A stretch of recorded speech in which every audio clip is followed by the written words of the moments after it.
Hindi matatawaran ang kasipagan at dedikasyon ni Messi sa trabaho kumpara sa mga kasamahan nito. Ngunit sa isang iglap, parang sampal sa kanya ng tanggalin dahil sa isang pagkakamali lamang. Pagkakamaling kagagawa ng kasamahan sa trabaho. Pero kapalit ng malaking halagang nasira niya sa restaurant ay ang pakasalan ang dominanting amo. Si Ram Briones, ang cold-hearted CEO ng hotel and restaurant na pinapasukan ni Messi, na sa una pa lang ay hinangaan at minahal niya na ng sobra at wala siyang ibang choice kundi ang sundin ito. Yakap ni Messi ang kabaong ng ina habang iniyahatid ito sa huling hantungan. Ngayong wala na ito'y paano na siya. Paano siya magpapatuloy sa buhay? Nagkaroon ito ng komplikasyon sa baga na ikinasawi ng ginang. Wala na rin siyang ama dahil ipinagbubuntis pa lang siya noon ng masawi sa isang trahedya. Itinakwil din ng kanyang abuelo ang mama niya dahil pinili nito ang mahirap na nobyo. Kaya ngayon ay heto't mukhang mag-isa na lang siya sa buhay. Anak, palagi mong iingatan ang sarili mo. Alam kong kakayanin mong mag-isa. Kung sakali man huwag kang magdadalawang isip na umuwi ng Santa Rosa. Alam kong matatanggap ka ng lolo mo. Hindi ka niya idadamay sa pagkamuhi niya sa akin. Liham iyon ng kanyang ina para sa kanya na natagpuan ni Messi sa ilalim ng kanilang higaan. Siguro ay nararamdaman nitong hindi na magtatagal dahil sa sakit nito, kaya gumawa ito ng liham bago tumalikod sa mundong ibabaw. Kalakip sa baba ng sulat nito ay ang address ng abuelo. Hindi niya alam ang itsura ng kanyang lolo, kaya napatitig si Messi sa larawang siningit ng kanyang ina sa loob ng sobre. Ang tanging naikwento lamang sa kanya ng ina ay ang kalupitan nito, kaya nagdesisyong umalis na lamang sa poder ng ama. Dahil wala siyang balak pumunta sa nasabing lugar, kaya itinabi niya ang larawan at ang sulat. Patuloy siyang umiiyak sa pangungulila sa ina at sa nararamdamang matinding kalungkutan dahil sa pag-iisa. Hindi niya alam kung kakayanin niyang mag-solo sa buhay ngayon, pero kailangan. Hinaplos niya ang larawan ng kanyang ina sa ibabaw ng tukador. Yakap ito nang humiga sa kanyang kama. Sobrang miss na kita, ma. Pangako magpapakatatag ako. Bulong niya sa kabila ng pag-iyak hanggang sa nakatulog siyang basa ang mga mata sa luha. Mataas na ang araw nang magising si Messi kinabukasan. Maaliwalas na paligid ang bumungad sa kanya. Kahapon ay wala siyang ganang magligpit. Pinili niyang magmukmuk at umiyak kaya napakakalat ng bahay. At ngayon may nakailam at nag-imis nun. May naaamoy din siyang bawang mula sa kusina kaya napabalikwas siya ng bangon sa pag-aakalang muling nabuhay ang kanyang ina at siya'y ipinagluto. Pero ganun na lamang ang panlulumo nang makita si Solen. My God, dear friend! Kung hindi pa kita pinuntahan dito, hindi ko pa malalamang inaagiw ka na. Mataray na sita nito nang malingunan siya. Mabait ang kaibigan niya pero aminado siyang napakabungangera. Pero si Solen ang kanyang stress reliever. Bukod sa ina, ay ito ang kanyang kakampi, kasama sa hamon ng buhay. Bumuntong hininga siya sa halip na magsalita. Hoy babae, hinahanap ka na ni Mr. Briones, no? At kung hindi ka papapasok bukas, nakapaskil na yung mukha mo sa pader, kasama ng mga nasisante. Talak nito habang ipinaghahain siya ng pagkain. Nagtimpla na rin ito ng 2 tasang kape. Nakalive naman ako. Paanong mangyayari yun? Wow, so nagkamali pala ako ng dinig. 1 linggo lang naman yung paalam mo pero heto, 3 linggo na. Anong gusto mong gawin? Magmukmuk for life? Tumaas baba ang kilay nitong sabi. Nanunulis ang mapupulang nguso. Tinignan niya ito bago umupo sa harapan ng mesa. Inilapag na rin ito ang tasa na nangangalahati lamang ng kape na umuusok. Namimiss ko tuloy si inay. Hindi siya mabunganga tulad mo. Nakasimangot niyang wika. Pues wala kang choice dahil ako na lang ang makakasama mo. Saad na umupo sa harapan niya. Nga pala, may pinabibigay si Jerome sa'yo. Pagkuway nag-abot ito ng maliit na sobre na nakaipit sa bra. Si Jerome ay ang boyfriend ni Solen. Kumunot naman ang noo niya. Kunin mo na, makakatulong sa iyo yan, lalo na't ilang linggo ka nang hindi nakapasok. Pamimilit nito nang ayaw pa niyang tanggapin. Pera ang laman ng sobre mula kay Jerome. Naiintindihan naman niya kung bakit hindi nakarating ang mga katrabaho sa libing ng kanyang ina. May pasok ang mga ito sa araw na iyon, kaya tanging mga kapitbahay lang ang kanyang kasama. Pero naipaabot naman ng mga ito ang pakikiramay sa kanya. Masaya na siya doon. Pangbayad ng renta. 2 buwan na pala akong hindi nakakabayad. Salamat naman kay Jerome. Nagsisimula na silang kumain na saad niya. Binayaran ko na. Dumaan si Aling Dominga kanina habang tulog ka. Pero bes, utang yun ha. Bayaran mo next year. Nakatawang sabi nito kung bakit ay naiyak siya at yumakap sa kaibigan. 2 araw na ang nakalipas nang singiling siya ng may-ari ng bahay at nagmakaawa lamang siyang wag palayasin dahil halos kalilibing lang ng kanyang ina. Ayaw niya namang sundin ang sinabi nitong umuwi ng Santa Rosa. Pasalamat siyang naawa ito sa kanya. Paano na lang pala kung wala si Solen na nagmamalasakit sa kanya? Wala pa siyang ganang pumasok at dama pa niya ang sakit ng pagkawala ng kanyang ina. Pero kailangan niya ng kumilos, kundi baka amagin na nga siya sa bahay. O ano yan? Binayaran ko lang yung 2 buwan mong upa, umiiyak ka na? Sita ni Solen sa kanya. Nagpahid siya ng luha. Natouch lang ako. Halos ikaw na ang tumulong para maipalibing si mama. Naninikip ang dibdib niyang wika. Sus, maliit na bagay. Kapag hindi ko binayaran yun, tsak na palalayasin ka sa bahay. Susan ka titira ngayon? Sa bahay namin, kasing gulo yun ang love life mo. Hinahaplos-haplos nito ang likod niyang sabi. Salamat pa rin, bes. Hindi ko talaga alam kung saan pupunta kapag pinaalis dito. Matapos magpahid ng luha, bumalik siya sa pagkakaupo niya. Hindi ka nag-iisa, bes. Nandito lang kami ni Jerome. Pilit siyang umiti at ipinagpatuloy ang pagkain. Kailangan niya ng lakas para harapin ng mag-isa ang buhay. Samantala si Don Franco Abela ay nag-utos ng mga tao para hanapin ang isa pang anak na dekada nang nawawala, si Margareta Abela. Itinakwil niya ito matapos makipagrelasyon sa isang dukha. Mataas ang kanyang pangarap para sa bunsong anak, kaya hindi niya matanggap na nagmahal lamang ito ng lalaking mas mahirap pa sa daga. Ang masakit ay mas pinili nitong kalimutan siya na sarili nitong ama at sumama sa lalaking yun. Simula nun, hindi na nga ito nagpakita pa sa kanya kahit kailan. Ngayong matanda na siya at napatawad na ito, gusto niyang makita ang kanyang anak na babae. Batid ni Franco na matutuwa ito kapag nalamang napatawad niya na ang anak at tanggap niya na si Arturo na minahal nito. Dad, sino sila? Pag-uusyoso ni Francis pagpasok sa malaking pinto ng mansyon. Sinundan pa niya ng tingin ng 2 lalaking lumabas ng pintuan at tuloy-tuloy sa garahe. Sila ang inutusan kong maghanap sa kapatid mong matagal nang nawawala. Kumunot ang noo ni Francis. Galit kasi ang kanyang ama dito kaya bakit ipinapahanap pa nito si Margarita? Kailangang makagawa siya ng paraan para hindi makita ang totoong anak ni Franco Abela nang sa gayon siya ang magmana sa lahat ng kayamanang Abela. Pero Dad, itinakwil niyo na siya dahil sa pagsuway sa inyong kagustuhan. Inis na saad ni Francis. Hindi siya makakapayag na bumalik ito sa Hacienda Abela.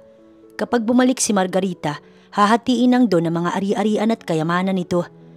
At dahil ampun lamang siya't anak ng katulong nito dati, tsak na mawawalan siya ng karapatan sa lahat ng mamanahin. Hindi siya papayag na magkaroon ng kaagaw. Bumuntong hininga si Franco sa sinabi ni Francis. Oo, at pinagsisisihan ko ang araw na itinakwil siya. Buong akala ko magiging masaya ako sa aking ginawa. Pero natagpuan ko ang aking sarili na nangungulila sa anak ko. Malungkot ang Don at mababanaag nga sa mga mata nito ang itinatagong lungkot. At hindi iyon nagustuhan ni Francis. Simula pagkabata, pinangarap niya ng higit na maging makapangyarihan pa sa kanyang ama. Nasasaktan siya noon sa mga nambubuli sa kanya na isa siyang anak sa labas ng mag-asawang Abela dahil anak siya ng katulong. Isang bastardo. Nang mamatay ang ina, isinumpa niyang wala nang kayang mang-api sa kanya at mangyayari lang yun kapag napasa kamay ang lahat ng kayamanan ng mga Abela. Marahas niyang sinuntok ang pinto ng kanyang silid pagpasok. Nagulat pa ang asawa na nag-aayos ng kama. Francis!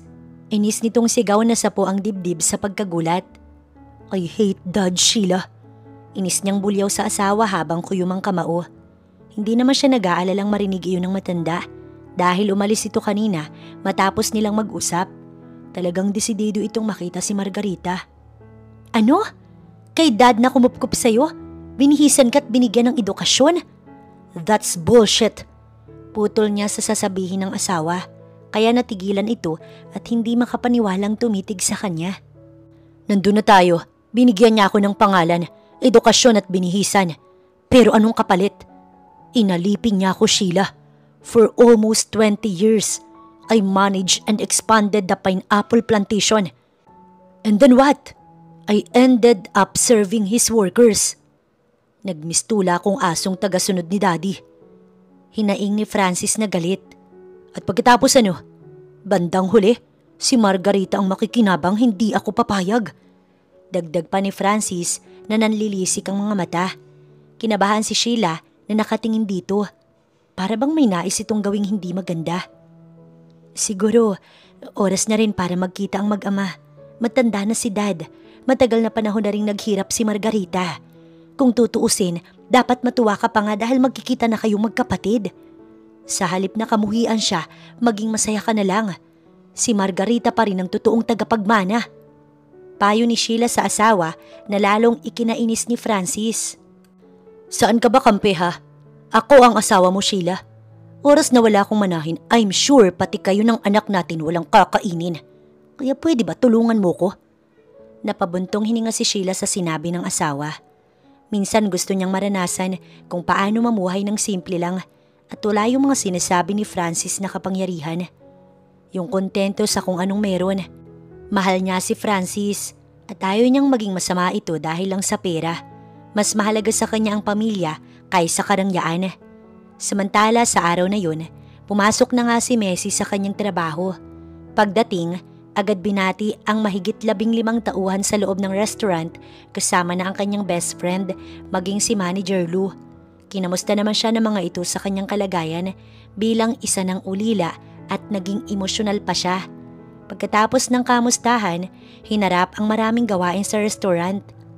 Bes, pinatatawag ka ni boss. Ihanda mo yung sarili mo, medyo mainit ang ulo. Si Solen iyon na kinalabit siya. Si Digna at Lauris ay nginitian siya ng plastik. Ito ang kasamahan niyang mahirap pakibagayan. Siguro masaya ang dalawa dahil alam ng mga itong pagagalitan siya ng amo at maiintindihan niya kung bakit. Pagpasok sa loob ng malamig na opisina ni Ram, sumalubong sa kanya ang malamig nitong aura. Good morning, sir. Naghanda agad siya ng matamis na ngiti para sa gwapong boss. Tuwid itong tumayo na nakatitig sa kanya bago nagsimulang magsalita. There will be an event on the ground floor of Briones Hotel later. And it looks like you don't know about it yet since you've been away from a few weeks. Panimula nito na walang kangiti-ngiti. Anong kunik, sir? Kailangan bang nasa event ako mamaya? Tanong niya at saan galing ang lakas ng loob niyang tanungin ito ng ganoon. Umari ko ang ibaba nitong labi. Do you even need to ask? You're one of my employees who serve wine to all the guests tonight. Oo nga pala, ano ba ang pumasok sa utak niya? Nawala na naman siya sa tamang wisyo na madalas mangyari kapag kaharap ang kanyang amo. Bigla ay napakagat siya sa ibabang labi sa hiya. Hindi tuloy siya makatingin dito ng diretsyo. Stop doing that, Messi. Saway pa nito sa kanya. Napatingin siya sa gawi bigla ng lalaki. Nahuli niyang nakatitig ito sa kanyang labi. Ang alin, sir? Inosente niyang tanong. Mabilis itong nag-iwas ng tingin at kumibot ang mga labi. I've already said what I wanted to say. You may now leave my office. Pagtataboy nito sa kanya, nakahinga pa siya ng maluwag matapos tuluyang lumabas sa opisina nito. At dahil nakita na ang kanyang dawan sa araw na iyon, pwede na siyang magsimulang magtrabaho. Ilang linggo siyang wala kaya pinakyaw niya ang maraming gawain sa restaurant. Napansin niyang 1 oras pa lang ang lumipas ay umalis ang amo. Maghahanda marahil ito para sa event mamaya na sa katabing hotel ang gaganapin. Nagawa niyang sundan ang tingin ng perpekto nitong likod. Siguro nga ambisyosa siyang matatawag dahil pangarap niya ang kaisa-isang anak at tagapagmana ng kayamanan ng mga Briones. Ang hot CEO ng Briones Hotel and Restaurant. Pero syempre, tanggap niya ng hanggang pangarap niya lang yun. Alam naman ni Messi na malayo ang agwat niya sa pamilyang Briones. Langit ito at siya ay lupa. Psst, Bes, wala na si Sir. Pero sunod ka pa rin ng tingin sa kanya. Siko ni Solen sa kanyang tagiliran. Binawi niya ang mga matang nakasunod sa lalaki at inilipat kay Solen. Chismusa, pati ba tinitignan ko issue sa'yo? Well, hindi lang ako nakakahalata kundi pati si Manager Lou. Sabay nguso sa babaeng nasa countertop at nakamasid ang mga trabahador sa loob ng restaurant. Kung naririnig nga lang sila ni Solen, baka sinita na sila nito. Kaso yung maraming customer at doon ito nakafocus, hindi sila mapapansin. Dali-dali na siyang tumalikod bago pa sila nito makita. Basta mamaya ha, alam mo na ang gagawin sa event. Gusto kong mapahiya si Messi sa maraming tao at matanggal na rin sa trabaho. Halata namang nilalandi si Sir. Bulong ni Digna sa katabing si Lauris habang nagsiserve sa mga customer. Ready na ako para mamaya no. Pinaghandaan ko talaga ang araw na maliligwak sa trabaho si Messi. Palihim na sabi ni Lauris at ngumiti ng makahulugan sa gawin ng katrabaho na masayang masaya para sa kanilang plano. Pasado 3:00 na ng hapon nang tumungo na si Manager Lou sa katabing hotel ng restaurant kasama silang 5 service staff. Si Solen, Digna, Lauris at Menard ang mga kasama niyang tutulong sa pag-aayos sa nasabing event. Pagdating, makikitang abala ang lahat ng venue coordinator. Sinalubong kaagad si Manager Lou ng catering manager na si Bettina. Maayos na ang venue kung titingnan. May mga ilaw na at dekorasyon sa paligid at sound system. Handa na rin ang bartender at silang mga waiter. Naririnig niya mga business partner at investors ni Mr. Briones sa mga dadalo sa event na yun. Mga tinitingala at kilalang kilala sa larangan ng negosyo. Naroon din syempre ang magulang ni Ram na sina Mr. and Mrs. Samantha at Amante Briones. Pasado 7:00 ng gabi bago naging okay na ang lahat. Nakapagpahinga na rin sila sa wakas pero hindi pa pwedeng umuwi dahil lahat ng staff sa restaurant ay magsiserve mamaya sa mga bisita. Mabuti at nakapagdala sila ni Solen ng maisusuot na damit. Habang nag-aayos sa loob ng locker, naririnig niya ang tawanan ni Digna at Lauris. Nasa kabilang locker din ang mga ito at nag-aayos. Sinisigurado kong masisisanti siya mamaya pagkatapos nito. Nagtawanan sina Lauris at Digna tsaka nag-appear para bang may pagtitripan ng dalawa. Psst! Sit-sit naman sa kanya ni Solen na nakahalata sa dalawa. Maraming beses na kasi siyang pinagtitiripan ng dalawa para lang masisante. Naalala niya tuloy noong una ay may inilagay si Digna sa kanyang bag na gamit mula sa restaurant. Nagulat na lamang siya paglabas na biglang may na-detect ang scanner. Sa loob ng kanyang bag, nakita ng gwardya ang isang Aura First Glass na nagkakahalaga lang naman ng 10,000 ang isa, kasama ng mga collection sa loob ng glass showcase. Kaya nakakapagtaka kung paano napunta iyon sa kanyang bag. Halos masisanti siya sa mga oras na yun kung hindi pa nagdesisyon ng CEO na tignan ng CCTV footage para masigurong hindi siya magnanakaw. Yun pala, si Digna ang naglagay sa kanyang bag. Ang rason nito i-prank siya. Mabuti at hindi ito nasisanti ng amo. Nagsorry din sa kanya si Digna at nagkaayos sila. Siguro kung may pinaplano na naman ito laban sa kanya mamaya sa event, lalo dapat siyang mag-ingat. Sinulyapan niya ito matapos suklayin ng buhok. Itinitirintas na rin iyon para walang sagabal mamaya, kahit na busy siya sa pagsiserve ng alak at pagkain. Nang hindi makatiis si Solen, lumapit na ito sa kanya. Alam mo, kinukutuban ako sa dalawang yan Parang may binabalak na namang masama. Pabulong nito habang naglalagay ng lipstick. Naglagay din siya ng manipis na blush on at lip tint para naman hindi siya magmukhang haggard. Hayaan mo na nga, hindi naman siguro. Kapag nangyari yun, malaking kasiraan sa event ang hakbang na gagawin nila mamaya. Malaking mawawala sa mga Briones. Oo nga, at paano kung ikaw na naman ang madiin? Alam mo naman sagad ang inggit ng mga pangit niyan sa'yo. Inis namang bulong ni Solen. Anong sabi mo? Pangit kami? Baka ikaw. Sino bang pinagmamalaki mo, Solen? Yung boyfriend mong manager ng bangkong matagal ng bankrupt? Nang marinig ni Digna ang sinabi ni Solen ay sumugod ito. Ang lakas pa ng boses at nakapamiwang. Ano yan ha? Bakit nandito pa kayo? Simula ng event, magpunta na kayong lahat sa hotel at kailangan na ng tao doon. Ang babagal ninyo. Nagawa niyo pang magchismisan. Sigaw ni Manager Lou sa kanila. Nagpasalamat na lang din siyang dumating ang titibutibong manager bago nagkainitan sina Digna at Solen. Tsak niyang hindi magpapatalo ang kanyang kaibigan.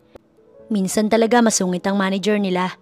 Minsan naman mabait, minsan kalog at minsan pikon. Depende sa kaluluwang sumanib. Mabilis silang lumabas ng locker area at tumuloy na sa hotel. Samantala pagdating ni na Franco at Francis kasama ang asawa nitong si Sheila, ay sinalubong kaagad sila ni Amante Briones. "Kumpadre, mabuti naman at nakarating ka. Akala ko talaga tatanggihan mo ang imbitasyon ko." Masayang nakipagkamay si Amante kay Franco. "Matatanggihan ba kita, dekada nang hindi tayo nagkita. Nga pala, si Francis, panganay kong anak." Pagpapakilala ni Franco kay Francis na agad namang nakipagkamay sa huli. Tinitigan nito ang lalaki. "Hindi ko alam na nagkaanak ka pala ng lalaki." Takang tanong ni Amante sa kaibigan habang nakatingin kay Francis. Ang alam niya, babae ang naging bunga ng pagmamahala ng mag-asawa. Nainis naman si Francis sa sinabi ni Mr. Briones. Bagaman inaasahan niya na ang magiging reaksyon nito, hindi pa rin niya maiwasan ang ganitong pakiramdam sa tuwing mararamdaman niya na hindi siya bahagi ng pamilyang Abela. Noon pa man, ganito na lang palagi ang mga naririnig niya sa ibang tao, pero syempre wala siyang magawa. Nako, it's a long story. May panahon tayo para magkwentuhan tungkol dyan. Heto nga pala ang asawa niya, si Sheila. Ipinakilala naman ni Mr. Abela ang manugang sa kaibigan. "Nice to meet you po." Mabait namang bati ni Sheila sa lalaki. Ngumiti si Mr. Briones at nagkamay ang dalawa. Tsaka sila ay naniyayahan sa loob upang ipakilala sa anak at asawa. Nang magsimula na ang event, ay umakyat na sa stage si Ram para sa speech nito. Hindi maiwasan ni Messi ang sariling mapatitig sa gwapong binata. Nagniningning ang kanyang mga mata at hindi magawang kumurap. Daig pa niya ang namaligno. "Good evening, ladies and gentlemen." Baritonong boses ni Ram nang umakyat ito sa stage. Huminto ang mahinang tugtog kaya nang ibabaw ang boses nito. "First of all, I would like to start by thanking all of you who joined for this occasion. I am also deeply grateful to my parents who guided me, mentored me in developing our family business." Dagdag pa ng lalaki na inilahad ang kamay kung saan naroon ang mga magulang. Ngumiti sina Mr. and Mrs. Briones at nagpalakpakan ng mga tao sa paligid. Nag-mention pa ito ng ilang mga kilalang bisitang naroon. "Bes, ang laway mo." Siko sa kanya ng kaibigan. Napansin marahil nitong titig na titig siya sa kanilang amo. Nagbaba siya ng tingin at ngumiti rito. "Pabayaan mo na ako. Mamaya hindi ko na yan matititigan dahil abala na ito sa mga bisita." Nakangusong wika niya pero pabulong lang. "Sabihin mo nga sa akin, Bes, may pagtingin ka ba sa boss natin?" Tanong sa kanya ng kaibigan na napatingin na muli sa lalaki. "Mahal ko siya, Bes, matagal na." At hindi na nga siya nakapagpigil ng damdamin at nasabi niya na iyon. Nang dumagsa ang tao, naging abala ang lahat ng mga waitress at waiter. Kasama na doon sina Solen at Messi. At kung gaano kaabala ang dalaga, ganoon din si Ram. Matapos ikutin ang mga bisita para batiin, ay heto, kisalukuyan itong kausap ngayon si Mr. Franco Abela na bagong investors ng kanilang hotel. Sa pagkakaalam niya, matalik na kaibigan ng kanyang ama, kasing edad lang ito ng dad niya. Kaso nga lang, mas maagang nag-asawa sa edad na 18 at pinalad magkaroon ng isang anak na babae. Ganoon man ay naging matagumpay itong business tycoon. May malawak din itong asyenda sa Santa Rosa at may-ari ng mall sa Maynila at ngayon magiging kasosyo na ito ng kanyang ama. "Glad to meet you, Mr. Abela. Or can I call you Tito Franco?" Bati niya at nakipagkamay sa lalaki. Hindi naman naglalayo ang edad nito sa dad niya. His dad was 65 at siguro nasa 70 pa lang si Mr. Abela. Nagkataon lang siguro na matagal na meet ng kanyang ama ang ina at nagpakasal kaya late na rin siyang dumating sa pamilyang Briones. Tumawa si Mr. Abela sa kanyang sinabi bago siya inakbayan. "Anything, iho, kung san ka kumbinsido. Alam mo, I feel like I'm missing out someone. My only daughter, Margarita." Nabahiran bigla ng kalungkutan ang boses nito. Napatingin siyang seryoso rito. What about her, Tito? Curious niyang tanong. Magsasalita na sana si Mr. Avila nang bigla na lang may narinig silang malakas na pagragasa mula sa cocktail glass pyramid na sa di kalayuan sa kanila. Kita niya ang sunod-sunod na pagbagsak ng glass tower na may mga lamang champagne para sa mga bisita. Nakita niya rin mula sa mataas na upuan ang pagkabuwal ng isang waitress na siyang dahilan kung bakit nasira ang arrangements ng mga Aura First glass wine. Nang makilala si Messi, nakadama siya ng pag-aalala sa dalaga. Mabilis niyang tinakbo ang pagitan nila ng dalaga upang saluhin ito dahil kung hindi, babagsak ito sa mga babasaging baso at may tendency na masugatan ng babae. Samantala ang mga bisita, tulala lamang na nakatingin sa pangyayaring iyon. Habang sina Digna at Lauris ay kapwa nakangiti dahil nagtagumpay sila sa kanilang binabalak. Sa dami ng nasira niyang wine glass, kahit buong buhay niyang pagtrabahuhan, hindi niya yun mababayaran. Ngiting aso si Lauris. Tama ka girl, bukod doon, si Santi na siya for sure. Tignan lang natin kung makapaglandi pa siya kay Sir CEO. Sigunda ni Digna at tumawa. Nag-apir pa ang dalawang walang konsensya. Sa mga sandaling yun ay tuluyang bumagsak si Messi. Hindi niya akalaing sira ang upuang ipinagamit sa kanya upang lagyan ng wine ang pinakatuktok ng glass tower. Nang akmang bababa na sana siya, sakto namang gumewang ang upuan at sabay siyang nabuwal sa kasama ng upuan. Niwala siyang makapitan kahit napilit iniiwasan ng mga mamahaling baso. Alam niya kasing hindi matatawaran ng halaga noon. Okay lang sana na madisgrasya, mapilayan or ano paman, subalit nasagi niya pa rin ang isa sa glass tower. Kaya isa-isang nasira ang arrangements at nagbagsakan. Napapikit na lamang si Messi sa takot niyang bumagsak dahil sa mabilis na pangyayari.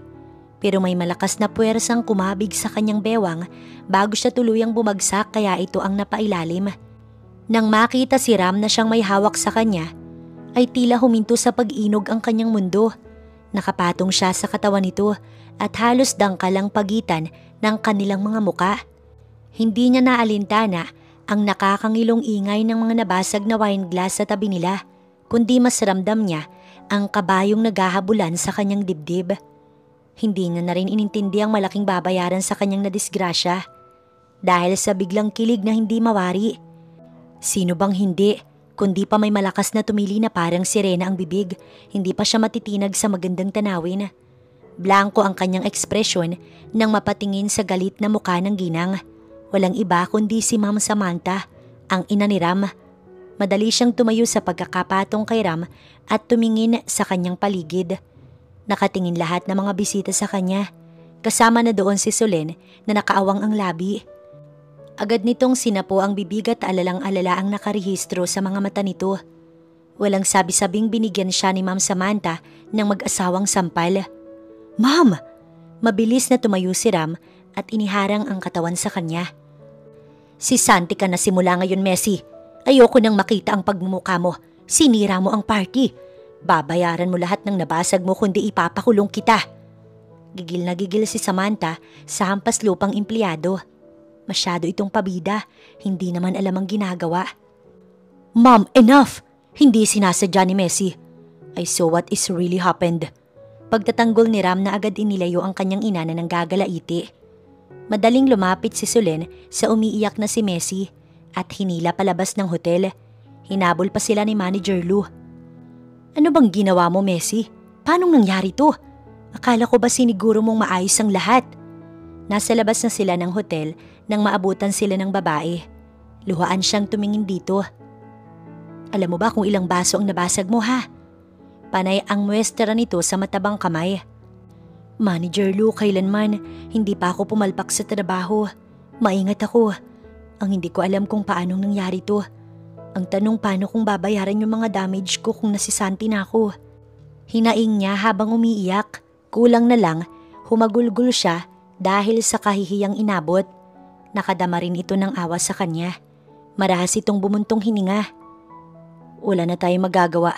Si Ma'am Samantha na ang nagdesisyong tanggalin ka. I'm sorry, wala rin akong karapatang pigilan siya. Tumango ito bago sila tinalikuran. Niyakap siya ng kanyang best friend. Bes, palagay ko, alam ko na kung sinong may gawa nito. Nakakasigurong wika ni Solen. Nagtatanong ang luhaang matang tumingin dito. Si Digna at Lauris, sigurado kung sila ang nagpalit sa upuan kanina. Sobrang busy lang talaga ako kaya hindi ko sila nabantayan. Pero hindi ako maaaring magkamali. Walang ibang gagawa sa nito kundi silang dalawa lang. Mabilis siyang nagpahid ng luha at nagalit ang anyo. Kapag napatunayan niyang ito ang may gawa, sisiguraduhin niyang manghihiram sa mukha ng kabayo ang dalawa. Naabutan pa ni Messi sa locker room ang dalawa na nagtatawanan habang nag-uusap. Kayo ba ang gumawa nito sa akin? Galit na tanong ng dalaga, kina Digna at Lauris. Nagkatinginan ng mga ito. Pinagbibintangan mo ba kami, Messi? Mataray na nakataas ang kilay na tanong ni Lauris. Kayo lang naman kasi ang pwedeng gumawa nun sa best friend ko. Kayong dalawa lang naman ang may inggiterang walang magawa sa buhay. Segunda ni Solen na galit din sa mga ito. Bago kayo mambintang, siguraduhin ninyo muna. Asik naman ni Digna. Hindi na kailangan. Mukha nyo palang hindi na mapagkakatiwalaan. Humihingal na wika ni Messi. Nagalit lalo ang mukha ni Digna at sinugod si Messi ng sabunot. Ah, ganun. Kami na ngayon ang may kasalanan sa kapalpakan mo. Saad nitong galit na galit sa kanya. Lumaban si Messi at sinabunutan din ng babaeng nananabunot sa kanya. Nang akmang tutulong at susugod si Lauris, hinarang ni Solen ang katawan nito hanggang sa nagpang-abot din ng dalawa. Nagsabunutan, nagsampalan at nagpalitan ng mararahas na salita. Si Messi ay tila nagkaroon ng extra power, kaya sa lakas nito, inginudngud niya sa simento si Digna. Bigla kasing sumagi sa kanyang alaala ang ginawa nito noon. Inginusangos niya ito at halos nawala na sa kanyang sarili. Binalot siya ng matinding galit. Wala nang pakailam si Messi dahil tanggal na rin naman siya sa trabaho. Kung ito man ang may kagagawan sa nangyari kanina, idadamay niya rin ang dalawa. Wala siyang masamang ginawa sa mga ito pero palagi siyang pinag-iinitan. Nagulat na lamang ang iba nilang kasamahan nang madatnan silang nagpapambuno sa locker room. Agad silang inawat ng mga ito hanggang sa tuluyang mapaghiwalay. Kapwa magulo ang buhok, humihingal sa galit at hindi na nga niya namalayang napunit niya ang uniform ni Digna sa sobrang galit. May sugat din ito sa mukha ng kanyang ingusangos. Pagbabayaran mo, Messi. Hayop ka. Umiiyak si Digna nang mapaghiwalay sila ni Menard at Jovan. Palibhasa malalakas, narinig marahil ang ingay nila kaya pumasok ito sa locker nilang mga babae. Ano bang problema niyong apat? Alam niyo bang dahil sa nangyari kanina maagang natapos ang event? Malaki ang nawala kina Ma'am Samantha at Sir Amante ngayong gabi at inabot sila ng kahihiyan. At ikaw, Messi, ikaw na may kasalanan ng lahat na gawa mo pang manggulo. Umuwi ka na, pwede? Galit na wika ni Manager Lou nang makaharap sila sa opisina nito. Kita sa CCTV kung paano sila nag-away. Lumabas na siya ang nagsimula ng gulo dahil siya ang unang nanugod kina Digna. Pinagtanggol ko lang ang sarili ko. Tugon niya sa mahinang boses. Umalis ka na dahil si Ma'am Samantha na rin mismo ang nagtanggal sa'yo. Sinira mo ang buong gabi ng kasiyahan. Pati mood ko sinira mo, Messi. Alam mo ba yun? Labas! Malakas nitong sigaw na nagpaigtad sa kanya. Lihim namang napangiti sina Digna at Lauris. Naiwan ng tatlo sa office ni Manager Lou at kakausapin ng mga ito. Habang nilalakad ni Messi ang kahabaan ng kalsada, umiiyak siya sa napaka-unfair ng takbo ng kanyang buhay. Sino ang iiyakan niya? Ngayong-gayong iniwan na siya ng kanyang ina. Wala siyang kakampi sa buhay bukod kay Solen. Panay ang pahid ng kanyang luha ngunit panay naman ang pagbulwak nito. Hindi niya alam kung anong kasalanan niya para siraan ang mga kasamahan sa trabaho. Marunong naman siyang makisama kung tutuusin. Maya-maya ay may nag-buzzer na sasakyan sa kanyang likuran. Dahil sa pag-iyak, hindi niya iyon napansin agad. Kung hindi pa humarang sa kanyang dinadaanan ng kotse, hindi niya pa mapapansin si Ram. Wala itong kangiti-ngiti nang utusan siyang sumakay sa kotse. Hindi man alam ni Messi ang rason, sinunod niya na lamang ang amo. Maaaring pinatatawag siya ni Ma'am Samantha para pagalitan. Pagkaupo niya sa passenger seat, sinulyapan siya nito at itinuro ang seatbelt. Napansin din marahil ng lalaki ang mga luha niya, kaya binigyan siya ng tissue. Salamat sa ginawa mo kanina, sir. Matapos magpahid ng luha, ay siya naman ang bumaling sa lalaki. Hindi ko sinasadya ang nangyari. Wala akong intensyon na sirain ang event. Sa muli ay naluhanan naman siya at nabasag ang kanyang boses. Galit sa'yo si Ma'am at gusto niyang bayaran mo lahat ng nabasag na glass wine. And do you know how much all of it cost? 2 beses siyang napalunok habang napapalingon na rito nang hindi malaman ang sasabihin. Para na siyang mauubusan ng hininga at hindi pa man ito nasasabi sa kanya kung magkano, natatakot na si Messi. Tiyak na makukulong siya dahil walang pangbayad. Bumuntong hininga ang lalaki. Never mind. The only way I know that can help you to avoid paying for everything you've damaged is to marry me. Walang paligoy-ligoy nitong saad. Literal siyang nagulat. Kasal? Yes, kasal. Saglit siyang naparalisa sa kinauupuan na hindi alam kung anong sasabihin at mararamdaman. Si Ramang tipo ng taong seryoso. Dominante at ginagawa lahat ng sinasabi sa lahat ng mga employees, lalo na pagdating sa ikabubuti ng negosyo. Sa edad nitong 32, wala pa siyang nakikitang kasintahan. Walang babaeng umaaligid dito dahil sa supladong style. Pero lihim niyang minahal at hinangaan ng gwapong amo. At ngayong inaalok siya ng kasal, sino siya para tanggihan ang kumakatok na swerte sa kanyang buhay? Sino ba naman ako para tumanggi, sir? Kayo na yan eh. Isang Briones. Isa pa, wala na akong trabaho at ang laki pa ng utang ko sa pamilya mo. Kaya payag na ako, sir. Malungkot niyang sabi. Naisip niyang bayaran sa ibang paraan ang kanyang utang, ang pagsilbihan si Ram at ang pamilya nito. Good. Bukas susunduin kita para ipakilala kay Mommy at Daddy as my girlfriend. Minsan pang napaisip si Messi kung anong pumasok sa isipan ni Ram at nais siyang pakasalan. Pero sa ngayon, gusto na lamang niyang magpatianod sa agos ng buhay. Hindi madali ang kanyang naging desisyon sa pagpayag sa alok nito dahil halatang ayaw sa kanya ng mga magulang ng lalaki. Tsak na may kakaharapin siyang dilubyo sa desisyon niyang pumayag na magpakasal. Inihatid lang naman siya ni Ram sa kanyang apartment at nagpaalam na itong babalik sa hotel at doon na magpapalipas ng gabi. Minsan pa siyang humingi ng tawad sa nangyari pero sinabi ng lalaki na mas kailangan niya ng magpahinga muna sa ngayon. Marami pa siyang dapat paghandaan. Matapos maglinis ng katawan, narinig niyang tumatawag sa kanyang cellphone si Solen. Alam niyang nag-aalala ito sa kanya. Pati tuloy ang kanyang kaibigan na dadamay sa kanyang problema. Pinili niyang wag iyong sagutin para isipin ng kaibigan na siya ay tulog na. Gusto na rin niyang makapagpahinga at pagod na ang kanyang katawan at isipan sa dami ng nangyari sa kanya sa araw na iyon. Maagang gumising si Ram kinabukasan at naghanda ng breakfast para sa kanyang mga magulang. Hindi man madalas gawin kundi ngayon lang para sa bagay na hihilingin niya na may kinalaman kay Messi at sa nangyari kagabi. Kapwa pa nagulat ang mag-asawa ng paglabas nila ng silid at tumuloy sa kusina. Nakita kasi ng mga itong may nakahaing almusal doon. Si Ram naman nakangiti sa mga magulang. Good morning, Mom, Dad. Wika ng binata at nilapitan ng ina na ipinaghila pa ng upuan at inalalayan. Napapatingin si Amante sa kanyang anak maging si Samantha matapos maupo. Dad, Mom, I know you were really disappointed about the gathering last night. I'm sorry if I did not meet your expectations for the unacceptable behavior by one of my staff. Panimula ni Ram pagkatapos umupo sa harap ng mga magulang. Bumuntong hininga si Samantha sa narinig. Kahit ano pang sabihin at gawin mo, Ram, gusto kong bayaran ng babaeng yun ang lahat ng nasira niyang gamit sa event. May diin ang bawat kataga ni Samantha na halatang galit. Kahit pa sabihin ko sa inyong mahal ko si Messi at siya ang babaeng gusto kong pakasalan? Tanong niya nang nagpaawang sa mga labi ng ginang. Napatayo ito matapos makabawi sa kabiglaan.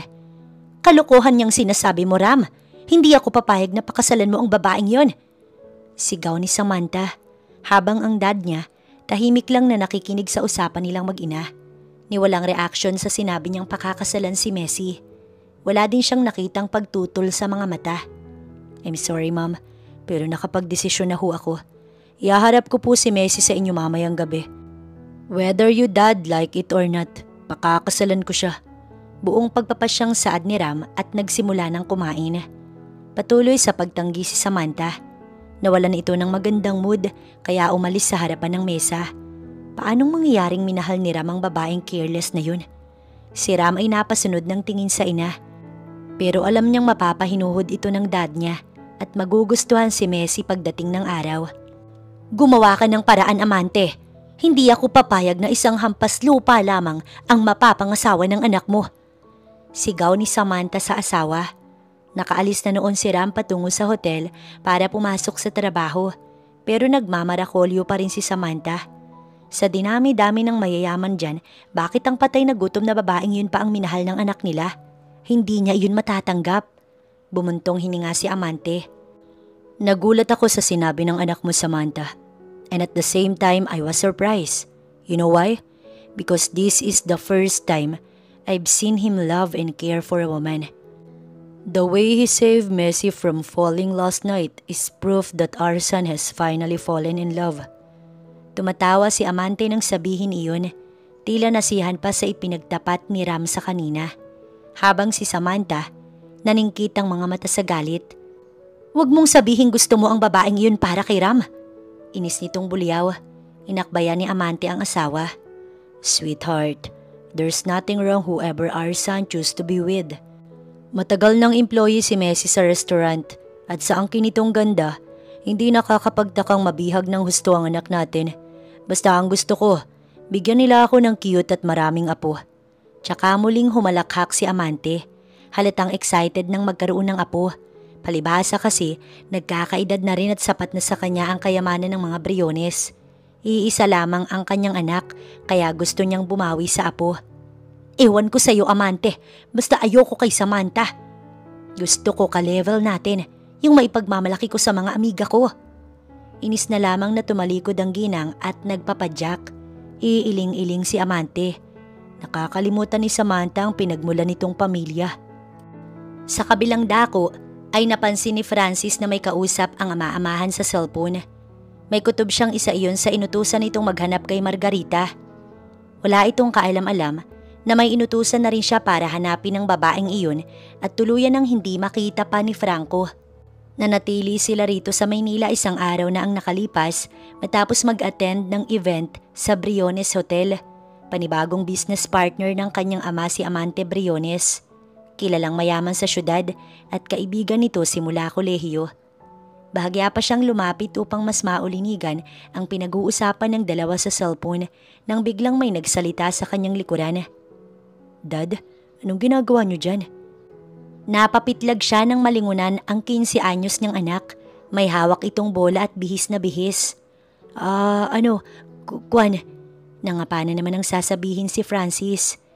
Inaantay kong matapos yung pakikipag-usap ng lolo mo sa cellphone. May sasabihin sana ako. Pagsisinungaling niya. Ganun ba, Dad? Ngumiti ito at 2 beses pinatalbog ang bola kaya dinig iyon ng ama at napalingon sa gawin nila. Bye, Dad. May laro lang kami. Humalik ito sa pisngi niya at nagtuloy sa lolo. Nag-bless at tuluyang lumabas ng bahay. Saktong ibinaba ni Franco ang cellphone nang tumingin muli sa kanyang gawi at malungkot na nagsalita. Hindi pa rin natagpuan si Margarita. Sa sinabi nito'y lihim siyang nagpasalamat at nakangiting inakbayan si Franco. Dad, wag na kayong umasa pang makikita ninyo si Margarita. Masaya na siya ngayon kung nasaan man siya, kasama ang kanyang pamilya. Nandito naman ako ang nag-iisa ninyong anak. Hindi kita pababayaan hanggang sa pagtanda mo, aalagaan ka namin ni Sheila. Masayang wika ni Francis. Salamat, Francis. Tinapik nito ang balikat ng lalaki at tumuloy sa kwarto. Nakapagdesisyon si Franco na kung hindi mahanap ng binayaran niyang tao ang kanyang anak, ay siya mismo ang maghahanap dito. Sisimulan niya kung saan pwedeng makita si Arturo, ang lalaking pinili ng kanyang anak noon, kaya niya itinakwil si Margarita. Alam niyang doon makikita ang kanyang nag-iisang anak. Mahalaga sa kanyang makita at makasama ito habang nabubuhay siya. Gusto niyang mapatawad nito sa kanyang kalupitan noon. Maaaring may mga apo na rin siya kay Margarita. Baka nga dalaga or binata na dahil nagdadalang tao ito nang itakwil niya noon. Gusto niya ring makilala ang apo sa kaliman. Gusto niyang mabuo ang kanyang pamilya bago siya tumalikod sa mundong ito ng payapa. Ano? Inaya kang magpakasal ni Sir CEO? Gulat si Solen nang sabihin rito ang kanyang naging desisyon sa pagpayag sa kasal na alok ng amo. Pinuntahan kaagad siya nito kinabukasan, saktong naglalaba siya. Oo, Wala kasi akong ibang alam na pwedeng magligtas sa akin. Wala akong trabaho. Ang laki pa ng utang ko. Buti sana kung may diploma ako at makakapasok agad sa kumpanyang malaki ang sweldo. Tugon niya sa malungkot na boses habang nagbabanlaw ng kanyang mga labahin. Ano namang kapalit ha? Parang ipinahamak mo pa rin ang sarili mo. Alam mo namang galit sa'yo si Ma'am Samantha. Nasa boses ni Solen ang pag-aalala habang palakad-lakad sa kanyang harapan. Tingin mo ba may choice ako, Solen? Lahat yata ng kamalasan dumapo na sa buhay ko. Una, nawala si Mama. Sunod heto, nawala na nga ng trabaho, may malaking utang pa. Paano kung milyon ang halaga ng mga nabasag ko? Paano ko? Halos maiyak si Messi. Naaawang umupo si Solen sa kanyang harapan at hinaplos ang kanyang likod. Huwag ka nang malungkot. Ipagdasal na lang natin na maganda ang hangarin nitong si Sir Ram. Masungit lang siya pero mukhang mabait. Isa pa, hindi ka naman niya ililigtas kung wala siyang pagtingin sa'yo, no? Malay mo, mahal ka din pala ng taong mahal mo. Tsaka siya nitong initian ng matamis at sinundot ang kanyang tagiliran para mawala ang lungkot sa kanyang mga mata. Pero hindi pa rin nawala ang pangamba sa puso ni Messi dahil mamayang hapon susunduin na siya ni Ram at makakaharap niya na ang mga magulang nito. At sa totoo lang, natatakot talaga siya. Sana nga bes, siya na ang knight and shining armor ko. Bulong na lang sa isip ni Messi. 2 oras ang lumipas at nakaalis na ang kanyang kaibigan para pumasok sa trabaho. Nakapagsampay na rin ng labahin si Messi at nakaligo. Tsaka siya naglinis ng buong bahay. Hindi man sigurado kung papasok ang nobyo mamaya sa loob pero gusto pa rin niyang masigurong malinis ang paligid. At dahil nga ikakasal na sila, siguro naman ay nobyo niya ang lalaki kahit hindi siya ligawan kundi kasal agad. Habang si Ram, pasulyap-sulyap sa suot na relo kung anong oras na. Nakakainip para sa kanya ang bawat segundong lumilipas, tila ba kay bagal. Naghintay pa siya ng ilang segundo bago dumating ang 5:00 ng hapon. Pero hindi kaya masyado pang maaga para sa dinner date nila ni Messi. Tila ba may malakas na puwersang nag-uudyok sa kanyang sunduin na ang nobya para magkita na sila. Simula kahapon since nayakap ito ay para bang napagkit na sa isipan niya ang malambot at mainit nitong katawan. Nagtataka din siya sa kanyang sarili na sa dinami-dami ng kababaihang nakakasalamuha, kay Messi lamang siya nagkaroon ng ibang pakiramdam. Minsan ay lihim itong pinapanood sa monitor kapag wala siyang ginagawa. Pinagmamasdan ang pino nitong kilos at dahil dito may kung anong mainit na bagay ang nabubuhay sa loob niya. Hindi niya alam kung pagnanasa or pag-ibig dahil tanging kay Messi niya lamang naramdaman ng ganito. Kaya hindi siya natuwa na agarang pagtanggal ng kanyang ina. Gayong siya na ang namamahala sa hotel at restaurant. Kaya desisyon niya kung magtatanggal ba siya ng tao or hindi. Isa pa'y hindi pa lumalabas ang investigasyon tungkol sa nangyari sa event. Gusto niyang panagutin kung sino nga ba ang tunay na may pagkukulang kaya hindi dapat isisi kay Messi ang pangyayari. Kaya tanging kasal lamang ang alam niyang makakatulong sa dalaga. Dahil mas kaawa-awa ito sa sinapit noong nakaraang gabi. Sir Ram? Salubong ni Messi sa kanya pagdating niya sa apartment ng babae. Aalis na ba tayo? Hindi pa kasi ako nakapagbihis. Okay lang ba kung maghintay ka kahit saglit lang? Nag-aalala nitong tanong. Niluwagan agad ang pagkakabukas ng pintuan at inanyayahan siyang pumasok. Nagpaunlak siya at inilibot agad ang mga mata sa maliit na espasyo ng bahay. Mainit bagaman maayos sa loob. Halatang babae ang nakatira mula sa kortina at mga display. Wala ka bang kasama? Curious niyang tanong sa halip na umupo sa itinuro nitong silya at sinundan ng dalaga. Wala, kamamatay lang ni Mama noong nag-leave ako sa trabaho. Katunayan ay kakabalik ko lang. Sa malas, heto tanggal na ulit. Paliwanag nitong malungkot ang boses. Hindi mo na kailangang magtrabaho ngayon dahil kaya kong ibigay lahat ng pangangailangan mo, Messi. Seryoso at walang gatulang boses ni Ram. Matagal na natigilan si Messi habang nakatitig sa binata na sinalubong naman ito. Bakit mo ginagawa to, sir? Para bang maiiyak niyang tanong sa kaligayahan. Dahil hindi makatarungan ang ginawa ni Mami na pagtanggal sa'yo sa trabaho. Pinaiimbestigahan ko na ang pangyayari. Oras na mapatunayan kung may pagkukulang ang event coordinator, sila ang pagbabayarin ko sa damage, kaya wala kang dapat ipag-alala sa ngayon. Pahayag ni Ram sa seryosong boses. Tuluyan ng tumulo ang luha ni Messi sa sobrang kaligayahan. Kahit papaano, may swerte pa ding dumating sa buhay niya. Yon ay ang kanyang boss. Matapos magbihis ng simpleng bestida at maglagay ng manipis na foundation at lipstick, lumabas na siya sa kanyang silid. Tumayo agad si Ram pagkakita sa kanya. Nasanay siyang binibili ang ngiti ng binata dahil napakaseryoso nito palagi. Pero sa pagkakataong yun, bahagya itong umiti sa kanya na saglit lamang.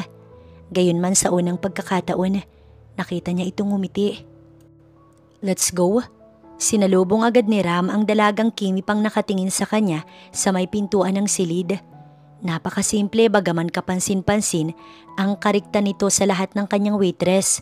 Nabubukod tanging may pinakamaamong mukha si Messi. Hindi naman siguro siya magkakaganito kung hindi. Nang hawakan niya ang palad nito upang igaya sa kotse, ramdam niya kaagad ang mainit na bagay na dumaloy sa mga ugat niya. Hindi naman iyon pansin ni Messi dahil kinakabahan siya sa muling paghaharap nila ni Samantha. Nag-aalala siya sa magiging reaksyon nito, pero ngayon pa lang nagtitiwala na siya kay Ram na kaya siya nitong ipagtanggol sa magulang ng binata. Walang magawa si Samantha kundi pakibagayan ng maayos si Messi bilang ito ang nais pakasalan ng anak niya. Pero hindi nangangahulugan na tanggap niya na ito. "Pasensya na sa ipinakita ko sa iyo sa event, Iha. Nabigla lang ako sa mga nangyari." Plastic na paghingi ng tawad ni Samantha. Nakipagbeso pa ang babae kay Messi. Nakahinga naman ng maluwag ang dalaga dahil sa mainit na pagtanggap sa kanya ng mga magulang ni Ram. Buong akala niya mapapahiya kasi siya. "Okay lang po, ma'am.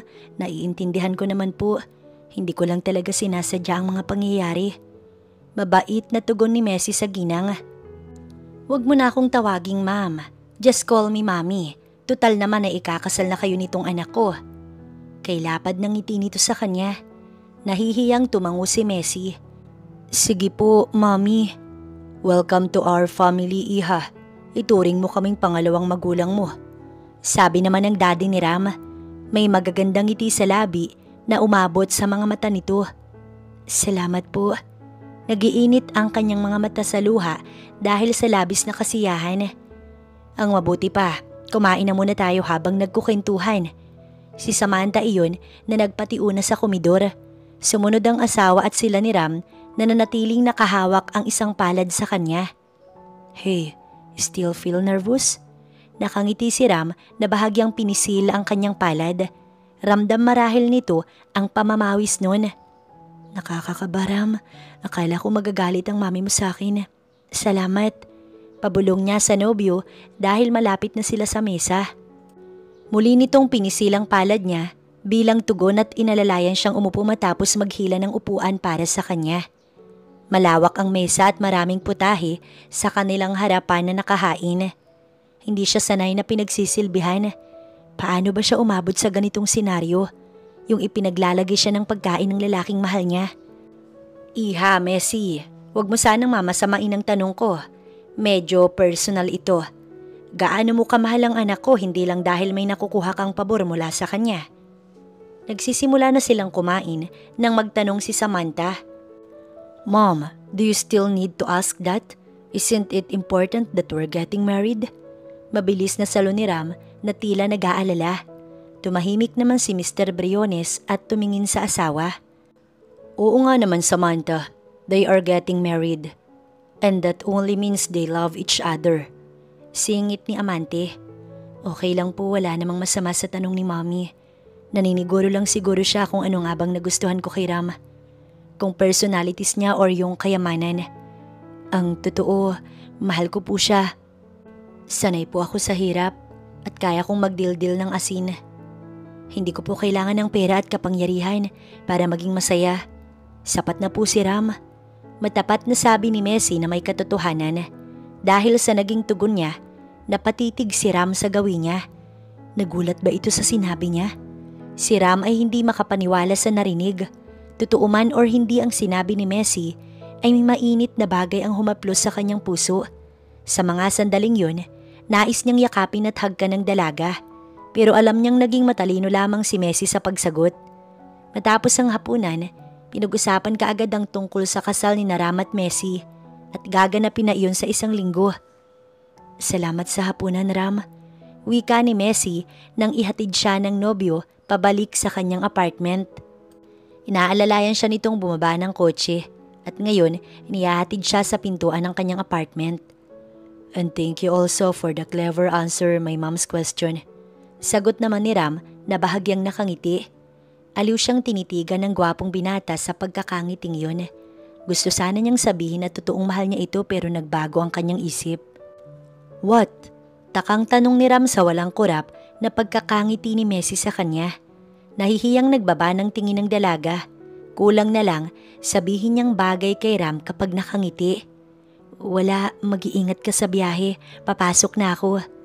Mabilis na pinigilan ni Ram ang palad ng nobya. Masyado pang maaga para matulog. Wala naman akong gagawin sa bahay pag uwi. Maybe we can watch movies or talk before I leave. Pagkasabi noon, nagpatiuna na sa loob ng bahay si Ram. Naiwan siyang sinusundan ito ng tingin. May kiliti siyang nadama sa inakto ng nobyo.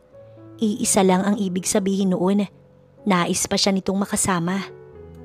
Nagsalang siya ng CD sa DVD player matapos nitong mamili sa nais panoorin. Iilan lang din namang meron siya noon dahil pang patulog niya lang yun. Ang ilan doon, paulit-ulit niya nang napanood kaya hinahayaan niya na lang ang nobyo. Pero sinamahan niya ito. Nasa kalagitnaan na ng movie nang makaramdam siya ng antok. Panay siya hikab kaya marahan siyang nilapitan ni Ram at isinandal ang ulo niya sa malapad nitong dibdib. Nagulat man pero nalunod siya sa masarap na pakiramdam ng iyakap nito ang isang braso sa kanya. At dahil sa masarap na pakiramdam, nakatulog siya. Malalim na ang gabi nang magising si Messi. Nanatili siyang nakasandal kay Ram. Nakapatay na ang DVD player at tulog na rin si Ram. Nakasandal ito sa upuan at nakapikit ang mga mata't nanatiling yakap siya. Sa antok, hindi niya nagaanong pinansin ang ayos nila at muling nakatulog matapos yumakap sa nobyo. Kinabukasan, sabay nagising ang dalawa. Nagkatitigan pa ang mga ito. Agad namang kumawala si Messi sa pagkakayakap ni Ram. Ngayon lang siya tinabla ng hiya pero aaminin niyang kay sarap sa tabi nito. Good morning. Nagustuhan ko yung movie kaya tinapos ko na. Sinamahan na kita. Baka may masamang loob at pasukin ka. Prepare yourself, aalis tayo. Pagkasabi nito, tumayo si Ram mula sa sofa at kinuha ang cellphone sa bulsa. Saglit itong nagtipa bago siya binalingan. Saan tayo pupunta? Loading ang utak ni Messi sa hindi makapaniwalang magdamag silang magkasama at magkayakap. Ngayon natin aasikasuhin ang nalalapit nating kasal. Nawiwirdohan ito sa kanya. Tsaka lang iyon nag-sink in sa utak ni Messi. Tsaka siya pumasok sa banyo upang maligo. Si Ram naman, kumuha ng isusuot sa loob ng kanyang kotse. Madalas ay hindi na siya umuwi sa bahay at sa hotel natutulog kaya may mini cabinet siyang nakalagay sa compartment. Dito na rin siya maliligo sa apartment ng nobya. Isasaayos na rin niya ang bahay na nais bilhin para sa kanilang mag-asawa after the wedding. Ang sekretary niya na ang bahalang magbayad. Gusto niya nang makasama palagi si Messi. Bitbit ang damit na pumasok siya ulit ng bahay. Dahil bukas naman ang kwarto, pumasok na siya. Kasalukuyang nagbibihis ang dalaga pagpasok niya at tumambad sa kanya ang magandang hubog ng katawan nitong natatabingan ng maliliit na saplot. Napalunok si Ram na natitigilan. Dama niya ang pag-iinit ng buong katawan. Lalaki pa rin siya at normal lang ang nararamdaman kung mahal niya ang kaharap. Pero hindi pa sila kasal at nire-respeto niya ang dalaga. Ayaw niyang matakot ito sa kanya, lalo at wala silang formal na relasyon. Gayunman, batid niya sa sariling madedevelop ang love sa pagitan nila kung wala pa. Nilapitan niya ito at tinulungang magsuot ng damit, tsaka siya pumasok ng banyo. Pagkatapos ay tsaka sila umalis upang magtungo sa mall na pagmamay-ari ni Tito Franco. Doon niya ipag-shopping ang kanyang nobya. Balak niyang pagkagaling ng transformation ng girlfriend ay i-announce sa lahat ng kanyang employees ang tungkol sa kanilang kasal ng dalaga. Suot ni Messi ang sleek Essence plain white silken halter sleeveless mini dress nang lumabas ito ng fitting room. Kaya ganoon na lang ang pagkatulala ni Ram pagkakita sa kanyang kasintahan. Lumabas ang tunay nitong ganda. Tumingkad ang makinis at maputi nitong balat. Nakangiti lamang ang sales lady habang pinagmamasdan ng dalawa na nakatitig sa isa't isa. "Sir, nagustuhan niyo po ba ang suot ni ma'am?" Tumikim naman muna ang sales lady upang agawin ang atensyon ng lalaki. Yes, nagustuhan ko." Tugon at nanatili kay Messi ang mga mata at agad binayaran ni Ram ang damit na suot nito gamit ang kanyang card. Paglabas nila ng shop ay nagaya muna si Ram na makipagkita kay Mr. Franco Abela, subalit wala ito ayon sa manager. Nagbabakasyon kaya tinungo na lamang nila ang sasakyan. "You look more beautiful today, Messi." Habang inaalalayan ni Ram ang kasintahang sumakay ng kotse, hindi niya napigilan ang sariling ito ay purihin. "Salamat." Hindi naman maaipaliwanag ng dalaga ang kaligayahan sa kanyang puso. Pinuri siya ng lalaking pinangarap niya. Sino ang hindi mangingisay sa kilig? Pero kailangan niyang maging mahinhin. Ilalabas na lang niya iyon mamaya kapag nagsolo siya sa isang kwarto. Ngumiti si Ram bilang tugon sa pasasalamat ni Messi. Sa kabilang dako naman ng restaurant ay hindi magkamayaw ang mga tao matapos i-anunsyo ni Manager Lou na parating na ang CEO at may announcement kaya ipinatawag ang lahat ng mga employees. Si Solen ay tahimik lang, ngunit may kutob itong ipakikilala na sa lahat at ipapaalam ang nalalapit na kasal ni na Messi at ng kanyang boss. "Excited na akong malaman ang announcement ni boss. Baka mapopromote tayo sa kasipagan natin." Bulong ni Lauris kay Digna. "Sana nga, baka ngayong wala na si Messi. Tayo naman ang pansinin ni Sir. Masaya na akong masulyapan man lang niya at mailipat sa hotel. Sawa na ako rito sa restaurant, nangangamoy beef steak na tayo." Segunda naman ni Digna. "Ay, gusto ko yan. Yung sabay tayong mapromote at sabay pang inilipat sa hotel para naman mangamoy fresh tayo." Naghagikgikan pa ang mga ito habang pabulong na nag-uusap. Wala pang ang 15 minutos, sumigaw na si Manager Lou na dumating na ang kanilang boss. Dumiretso iyon sa office at ipinatawag muna ang manager. "Messi?" Gulat na gulat ang manager pagkakita sa dalaga mismo sa opisina ng CEO. "Yes, my girlfriend and soon to be my wife." Bahagyang kinabig ni Ram ang kasintahan palapit rito habang hawak sa bewang. Nanlaki sa gulat ang mata ng manager kung paanong nangyaring ikakasal ang CEO sa isang employee lamang ng restaurant. "Pero sir, bakit si Messi? I mean, marami pang mas bagay sa'yo. Wala akong karapatang questionin kayo pero ano na lang ang sasabihin ng ibang tao? At ikaw naman, Messi." "Manager Lou, pwede na kayong lumabas. Susunod na kami ni Messi." Putol ni Ram sa tahasang pangmamaliit nito sa kanyang kasintahan. Sinulyapan muna nito si Messi ng hindi makapaniwalang tingin habang ang dalaga ay nakatango lamang. Batayan na ba talaga sa mga tao ang katayuan sa buhay kapag nagmahal ka? Nakakalungkot lang isipin. Pinagsalikop ni Ram ang mga palad nila at dama niya ang pagpisil nito. "Kinakabahan ako, Ram. Kailangan ba talaga nila akong makilala? Alam kong huhusgahan lamang nila ako katulad ni Manager Lou." Malumanay niyang wika. "They need to get to know you because one day, katuwang kitang mamumuno nitong restaurant. So they need to give the respect you rightfully deserve." Sabay pisil nito sa tungkil ng kanyang ilong bago siya iginiya palabas ng kanyang office. At kung paano nagulat si Manager Lou, siya ring pagkagulat ng mga kasamahan niya sa trabaho. Nakaawang ang labi nang makita siyang hawak ang palad ng boss nila. Walang kangiti-ngiti si Ram habang inaanunsyo ang kasal ng dalawa.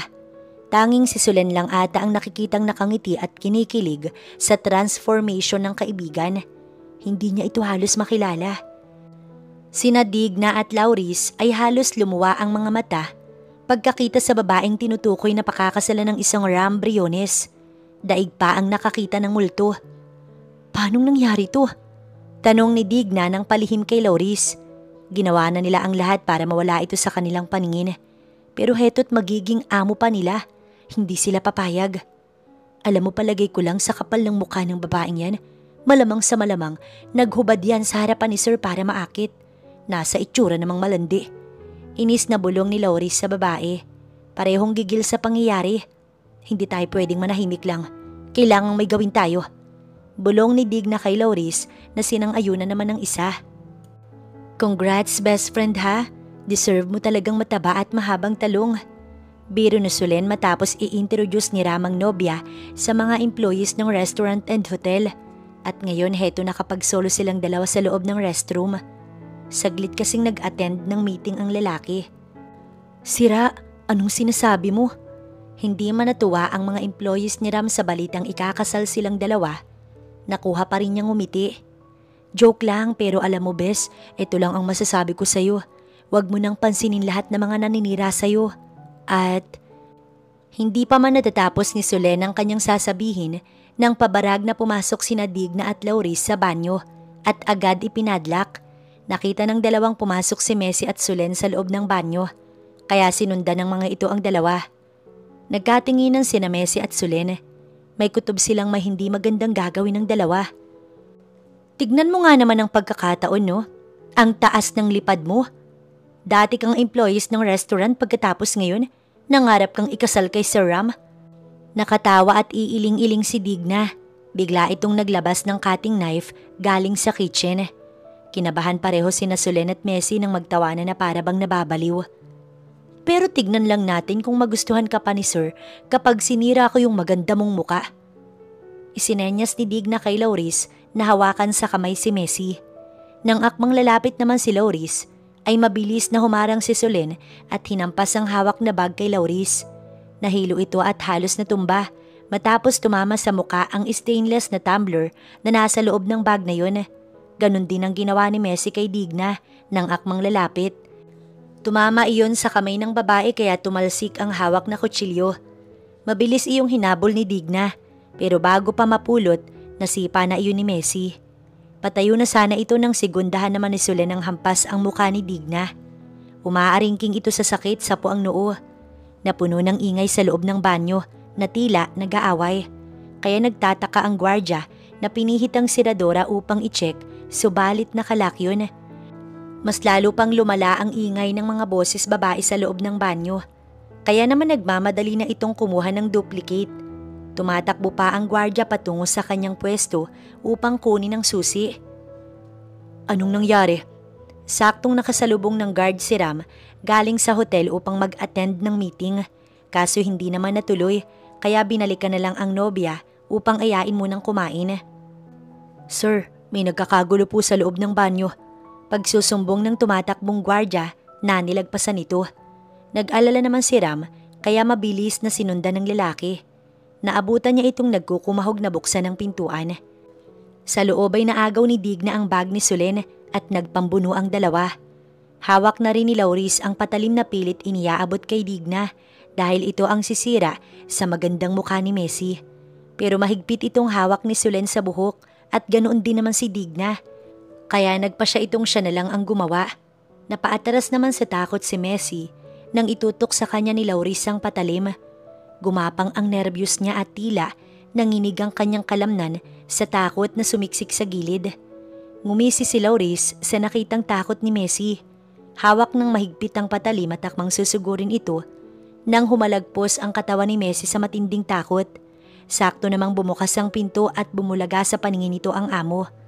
Natigilan din sina Digna at Solen nang sumigaw ang gwardya. Agad binitiwan ni Lauris ang patalim. Messi! Messi! Nag-aalalang dinaluhong ni Ram ang nakahandusay na nobya at walang malay na agad binuhat tsaka itinakbo palabas ng banyo upang dalhin sa kotse. Nakasunod naman ang natatarantang si Solen.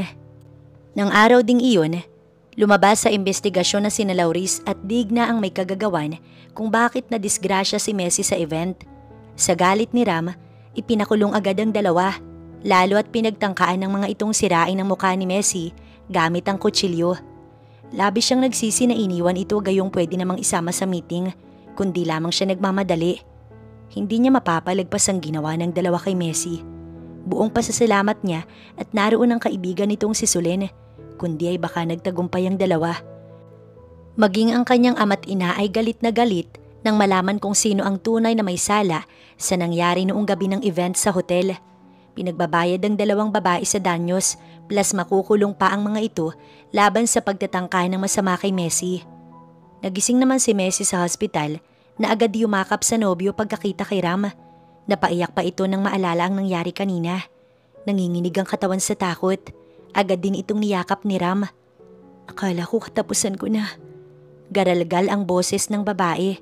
Hinagod-hagod ni Ram ang likod ng babae at pinatahan. Matindi ang galit nila sa'yo dahil sa inggit, sabi ni Ram habang siya'y pinapakalma. Nag-angat ng muka si Messi. Wala akong kasalanan sa kanila. Paano nila nagawa sa akin to? Patuloy sa pag-iyak si Messi. They can't hurt you anymore, Messi. The two are now in jail. Hindi lang yun. Everyone now knows that they were responsible for the incident that happened during the event. Paliwanag ni Ram habang hinahaplos ang kanyang likod. Sinabi nito na may nakakita sa dalawa na pinalitan ng sirang silya ang kanyang ginamit. Sinadya ng dalawa iyon para mahulog siya at mabasag lahat ng glass wine. Ipinagpasalamat ni Messi na nalinis na rin ang kanyang pangalan. Maliban doon ay hindi nagtagumpay ang dalawang sirain ng mukha niya. Nakalabas din naman kaagad si Messi sa hospital sa araw na iyon. Hindi natuloy ang lakad nila dahil sa nangyari, kaya ipinagpabukas na lamang ni Ram. Samantala, 3 araw ang nakalipas simula nang malaman ni Franco na wala na si Arthur. Patay na daw ito matagal na. Isang kamag-anak nito ang nakausap niya sa probinsyang kinalakhan ng lalaki. Kasama niya ang personal driver na tinungo ang lugar upang hanapin ang kanyang anak na si Margarita. Subalit nanlumo siya sa nalaman. Nasa Maynila daw ngayon si Margarita, kasama ang anak na babae. Subalit wala nang balita ang mga ito sa kanyang anak. Dala ang pag-asang makita ni Franco ang kaisa-isang anak na babae at muling hahalughugin ng Maynila upang makita ito at ang kanyang apo. Sir, dadaan po ba tayo sa Santa Rosa bago dumiretso ng Maynila? Tanong ng personal driver niyang si Gibo. Sige, mukhang haabutin tayo ng gabi. Agahan mo bukas dahil marami tayong gagawin. Utos ni Franco kay Gibo. Sa bahay pagdating ni Franco, ay naulinigan niyang may kausap si Francis sa cellphone. Mga inutil, hanggang ngayon hindi niyo pa mahanap si Margarita. Sayang lamang ang ibinabayad ko sa inyo, mga walang silbi. Naudlot ang sanang gagawing pagpasok ni Franco sa loob pagkarinig sa galit na boses ni Francis na sumisigaw. Wala itong kaalam-alam na nakauwi na siya sa bahay. Ang akala marahil ni Francis, tumuloy siya sa Maynila. Wala akong pakialam. Basta sundin niyo ang gusto ko. Hanapin ninyo si Margarita as soon as possible at dalhin ninyo sa harapan ko. Naiintindihan niyo mga gunggong? Muling sigaw ni Francis. Kinituban na si Franco sa inasal ng anak-anakan. Kung wala itong masamang intensyon kay Margarita, bakit nito ipinahahanap ang kanyang anak na hindi ipinaaalam sa kanya? Gayong batid ni Francis na matagal niya nang nais itong makita. Francis, bakit ka ba sumisigaw? Noon lumapit si Sheila na nakakunot ang noo. Agad di binaba ni Francis ang hawak na cellphone. Kasabay na nagpaalam sa kausap at itinaboy ang asawa. Iiling-iling naman si Sheila na tinungo ang pinto upang lumabas ng bahay. Tsaka lang nagkunwari si Franco na papasok sa loob. Dad, nakauwi na pala kayo. Masayang bulalas ni Sheila pagkakita sa kanya. Kanina nang marinig ang pakikipag-usap ni Francis sa kung sino sa cellphone. Kinutuban na siya at dahil asawa ito ni Francis, nawala na rin ang tiwala niya maging kay Sheila. Kadarating ko lang, may importante lamang akong kukunin sa kwarto ko. Saad ng matanda at tuloy-tuloy sa loob ng bahay. Dad, bakit hindi niyo sinabing uuwi kayo para nakapagpahanda pa ako ng paborito ninyong pagkain?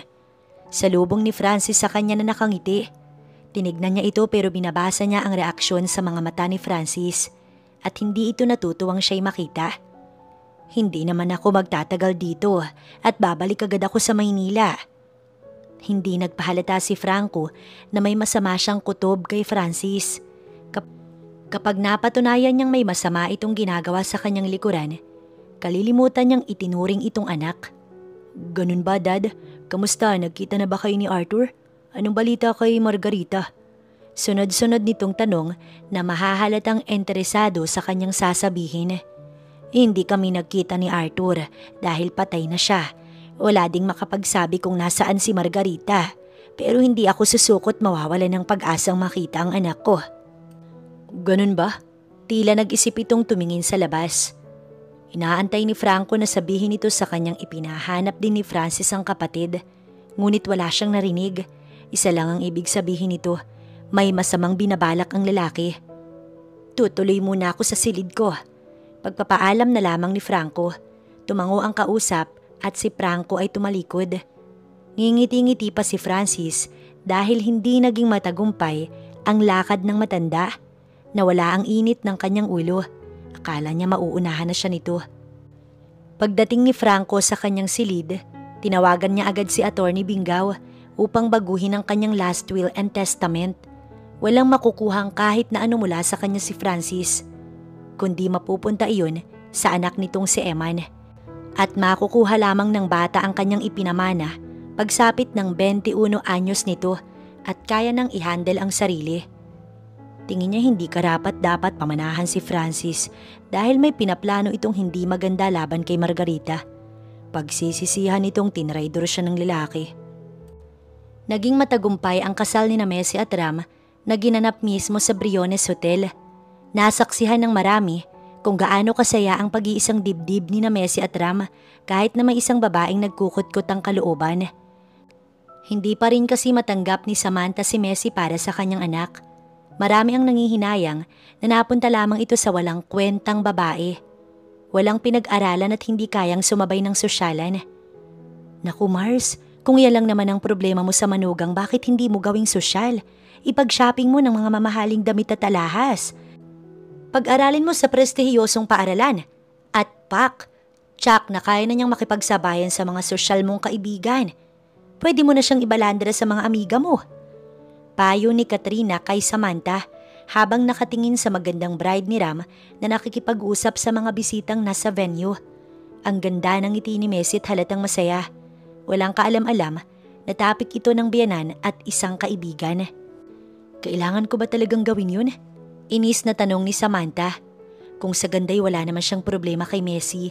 Dahil kita naman niyang napakaganda nito ngayon habang suot ang isang mamahaling bridal gown na siya ang bumili mula pa sa Paris. Talagang bumagay iyon kay Messi. Sakto na balingkinita nitong katawan. Of course, you need to do that. Di ba nga gusto mo ng sosyal na manugang? Then just do it. Payo ni Katrina. Bumuntong hininga si Samantha at muling tumingin sa dalawang couple na sweet na nagsasayaw na ngayon. Nakikita niyang napakasaya ng kanyang anak habang kasama si Messi. Ngayon niya lang nakita itong naging inspired sa lahat ng bagay. Nag-aalangan naman siyang sirain iyon dahil lang sa kanyang kagustuhan. Pag-iisipan ko, sabi na lamang ni Samantha. Gabi na at may nakahanda ng kwarto sa hotel after ng kasal para sa dalawa. Pero heto, tahimik na pumasok ang mag-asawa na parehong walang imik. Nakatayo lamang si Messi sa may pinto at inaantay na gumawa ng hakbang ang asawa para sa kanilang honeymoon. Nang mapasulyap sa gawin niya si Ram, bahagya itong napangiti. Come here, wala akong gagawin sa'yo. Nadismaya si Messi. Inaasahan niyang mahal na rin siya ni Ram dahil kasal na sila at sa magandang ipinapakita nito sa kanya. Ngayong okay na ang pangalan ko. Nasave na rin ako sa kahihiyang nangyari sa event at sa malaking halagang dapat kong bayaran.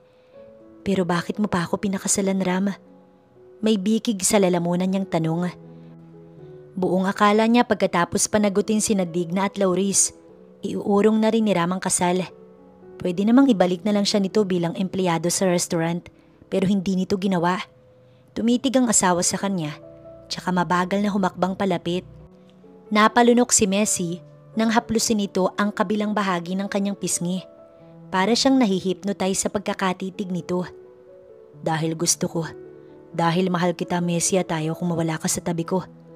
Pabulong na lang nitong sabi dahil dangkalang pagitan ng mukha nila.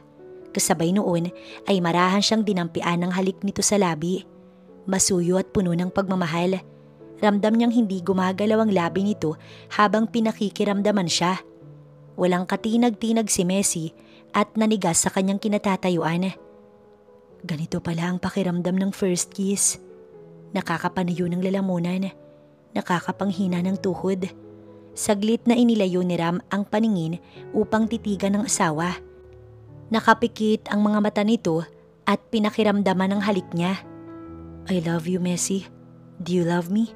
Tanong niya nang marahang dumilat ang mapungay nitong mga mata at tumitig sa kanya. Nag-init ang mga mata ni Messi sa sobrang kaligayahan dahil sa sinabi nitong mahal siya. Kaya wala siyang sinayang na sandali at ipinagtapat na rin ang kanyang lihim na nararamdaman dito. Sinabi niyang matagal na itong mahal at hinangaan kaya lang hindi siya nito napapansin. That's not true. Anong hindi napapansin kung alam mo lang na palagi kitang pinapanood sa monitor? Nakangiting pag-amin ni Ram kay Messi. Ang ibig mong sabihin, pareho tayo ng damdamin? Naliligayahan niyang tanong. Yes, babe. That's why I ask you to marry me and use the damage you caused in the hotel as a reason. Dahil ayoko makapag-isip ka pa para tumanggi. Kaya heto, akin ka na, Messi. Nasisiyahang wika ni Ram sa asawa na puno ng pagmamahal. Speechless ang babae habang nakatingin sa asawa. Sa dami ng sakripisyong natamo niya, si Ram ang naging premyo. Para bang simula ngayon wala na siyang dapat pang katakutan dahil makakasama niya na ang taong mahal niya at mahal din siya ng sobra. Dahil dito, ikinawit niya ang kanyang mga braso sa leeg nito at kusang idinikit ang kanyang mga labi sa asawa. Hindi siya marunong humalik pero gusto niyang gawin kay Ram dahil sa matinding kaligayahan. Gumanti ang kanyang asawa ng halik at nilamon nito ang kanyang labi. Binuhat siya nito patungo sa kama at inihiga ng marahan at doon pinagsaluhan nila ang kanilang pagmamahalan. Tulog na si Messi matapos ang mainit na sandali nila ni Ram pero nanatiling gising ang lalaki. Ayon sa kwento ng asawa, maaga itong naulila sa ama noong ipinagbubuntis pa lang ito ng ina.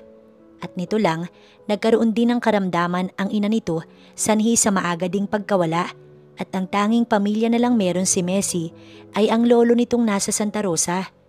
Hinaplos ni Ram ang pisngi ng kanyang asawa bago ito hinagkan sa labi. Gusto niya itong maging masaya, kaya ihaharap niya ito sa abuelo. Hahanapin niya ang lolo nito at isusurpresa si Messi. Tiyak niyang ikasisiya iyon ng kanyang asawa. Tumayo siya mula sa kama matapos suotan ng roba ang nakakaakit na katawan ni Messi. Kinuha niya ang cellphone tsaka may tinawagan. Bago matapos ang buwang ito, gusto niyang magkaharap ang maglolo. After the wedding, ipinahakot na ni Ram ang mga gamit ni Messi sa bago nilang bahay na magiging saksi ng kanilang pagmamahalan. Kumuha din ng isang maid ang lalaki na makakasama ni Messi kapag wala siya. Teka, bakit ikaw ang gumagawa niyan? Nasaan si Manang? Pagbangon sa umaga, may nakahain na sa mesa kaya nagulat si Ram nang madatna ng asawa sa komedor. Dahil gusto kitang pagsilbihan, Ram. Nakangiting sagot ni Messi. Masuyong lumapit ang lalaki sa asawa at hinagkan sa labi. Kaya mahal na mahal kita. Sa muli ay may pahabol pang kiss sa leeg at gigil na yakap. Nakiliti naman si Messi kaya napahagik-gik ito. Hagik-gik na kay sarap sa pandinig ni Ram.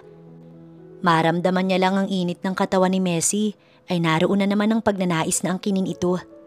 Hindi siya nakapagpigil at binuhat ang asawa pabalik sa kanilang kwarto. Ibang breakfast ang nais niyang ihain nito.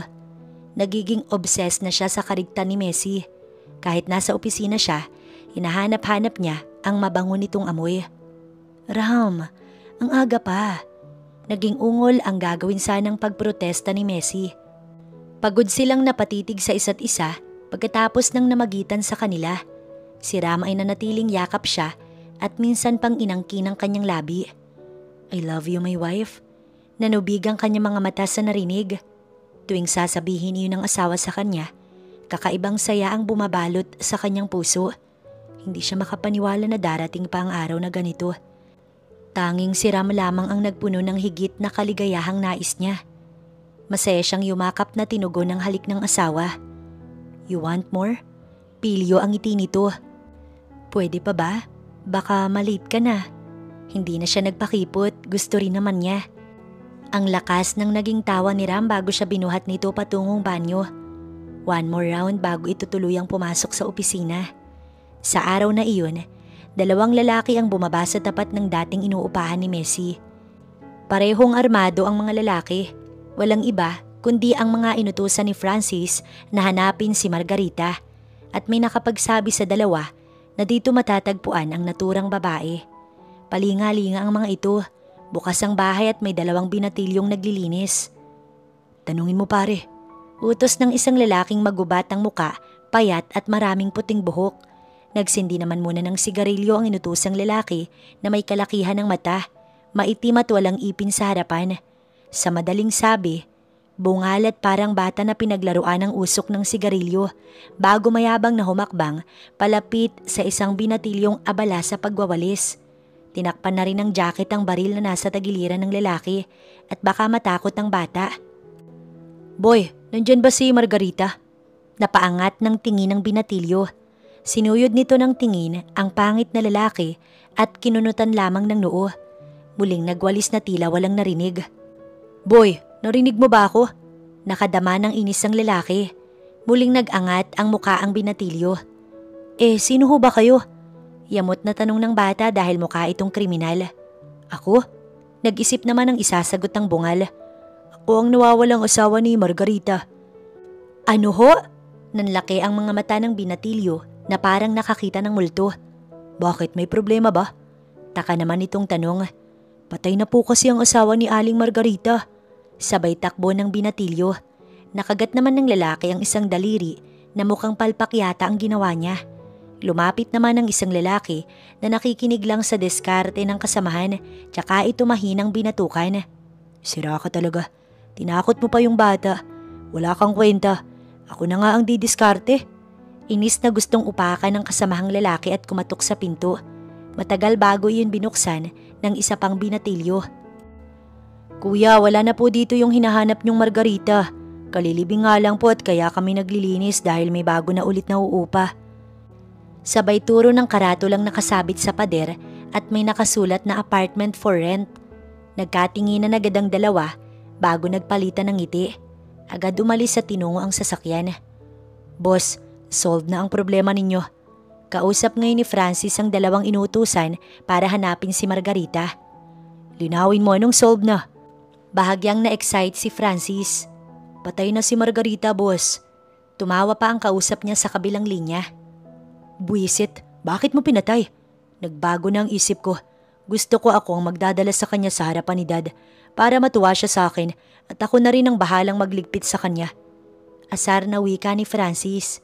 Nangingibabo ang boses nito sa monitor kung saan nakaharap kay Franco.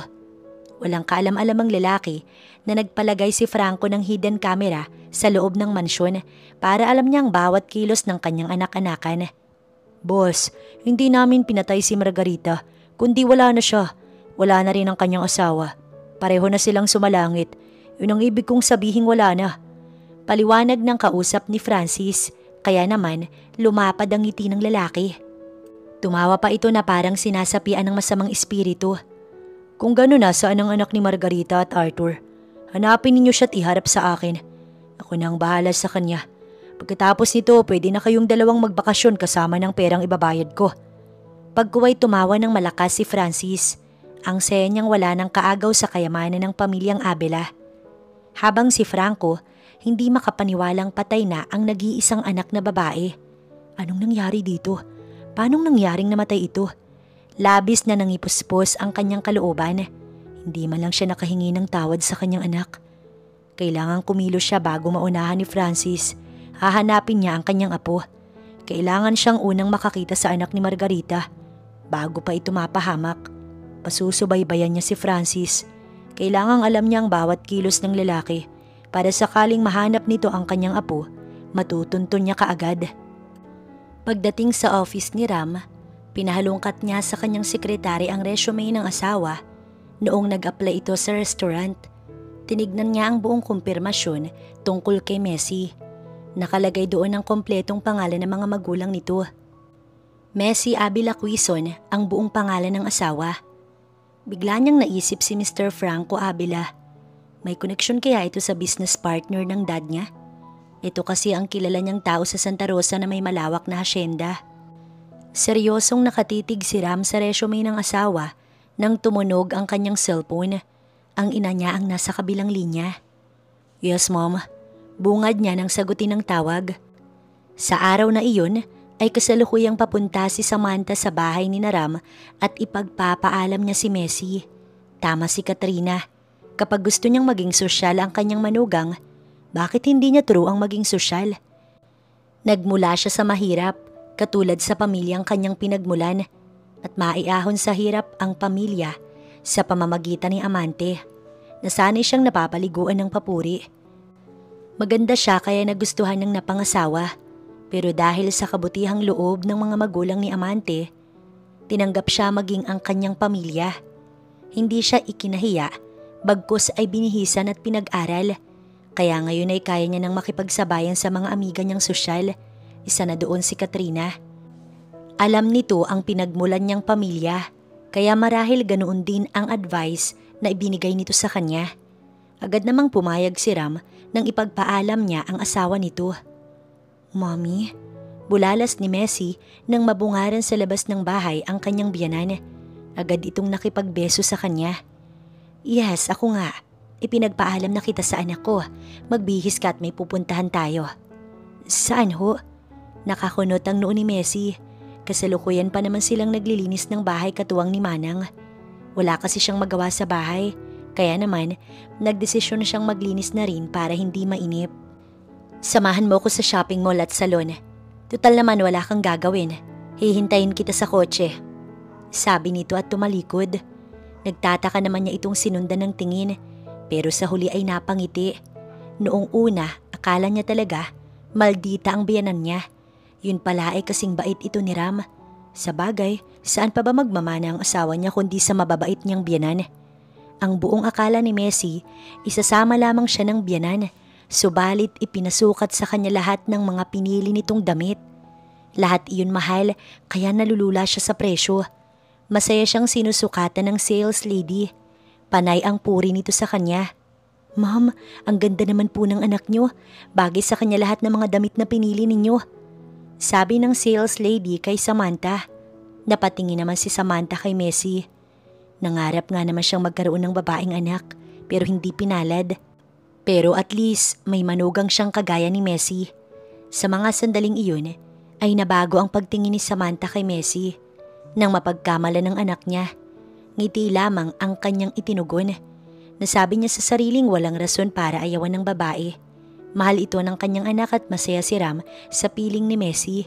So dapat tanggap niya na lamang ito at maging masaya. Pagkatapos nilang mag-shopping ay nagtungo silang dalawa sa salon.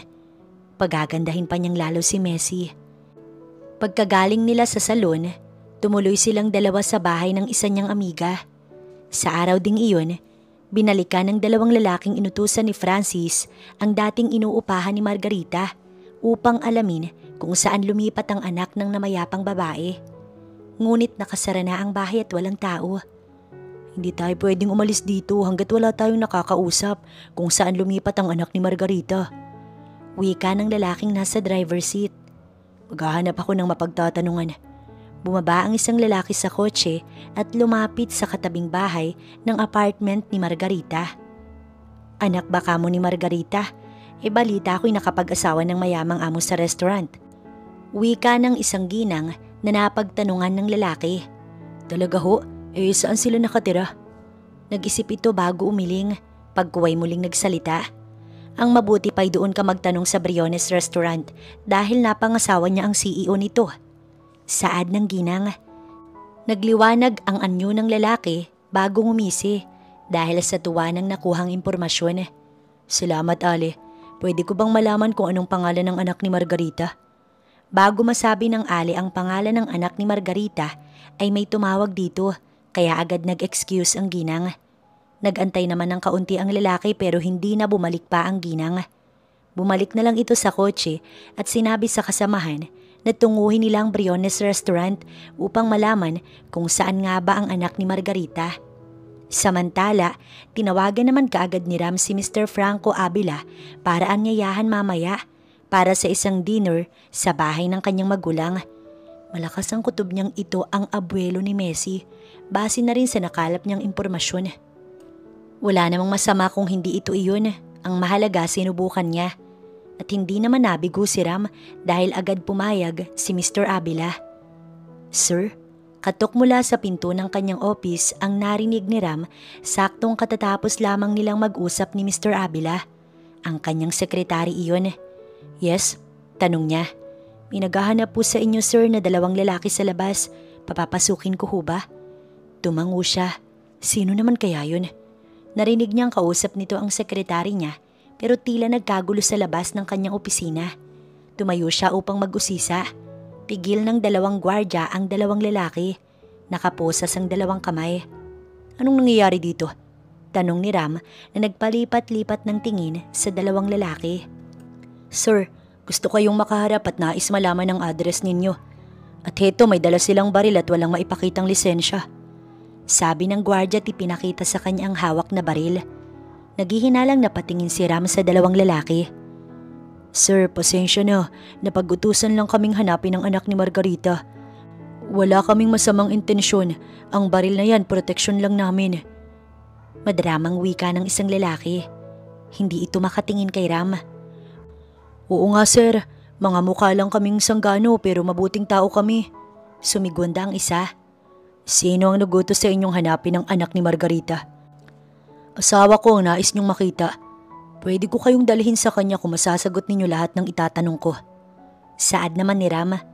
Nagkatinginan ng dalawa at may magandang ideya na pumasok sa kanilang isipan. Ang lalaking ito ang magdadala sa kanila mismo sa anak ni Margarita kapag sinuswerte nga naman sila. Sa gabing yun ay tuluyang nagkita ang maglolo. Mas maagang dumating si Mr. Avila sa mansyon ng mga Briones at sinigurong mauuna sa 2 lalaking inutusan ni Francis. "Boss, alam na namin kung nasaan ang anak ni Margarita." Pagbabalita ng 2 lalaki kay Francis. Pagkatapos makaharap si Ram ay agad tinawagan ng 2 lalaki ang amo. "Totoo ba yan? Nasaan ang anak ni Margarita?" Sa muli ay dinig ni Franco ang kanyang anak-anakan. Napatayo siya't excited na marinig kung nasaan ang kanyang apo. Pagkagulat ang sunod na rumihistro sa anyo ni Francis. "Ulitin mo nga ang sinabi mo. Imposible." Bulalas nito sa pagkagulat. "Asawa ni Ram Briones ang apo ni Dad. Kilala ko ang lalaking ito.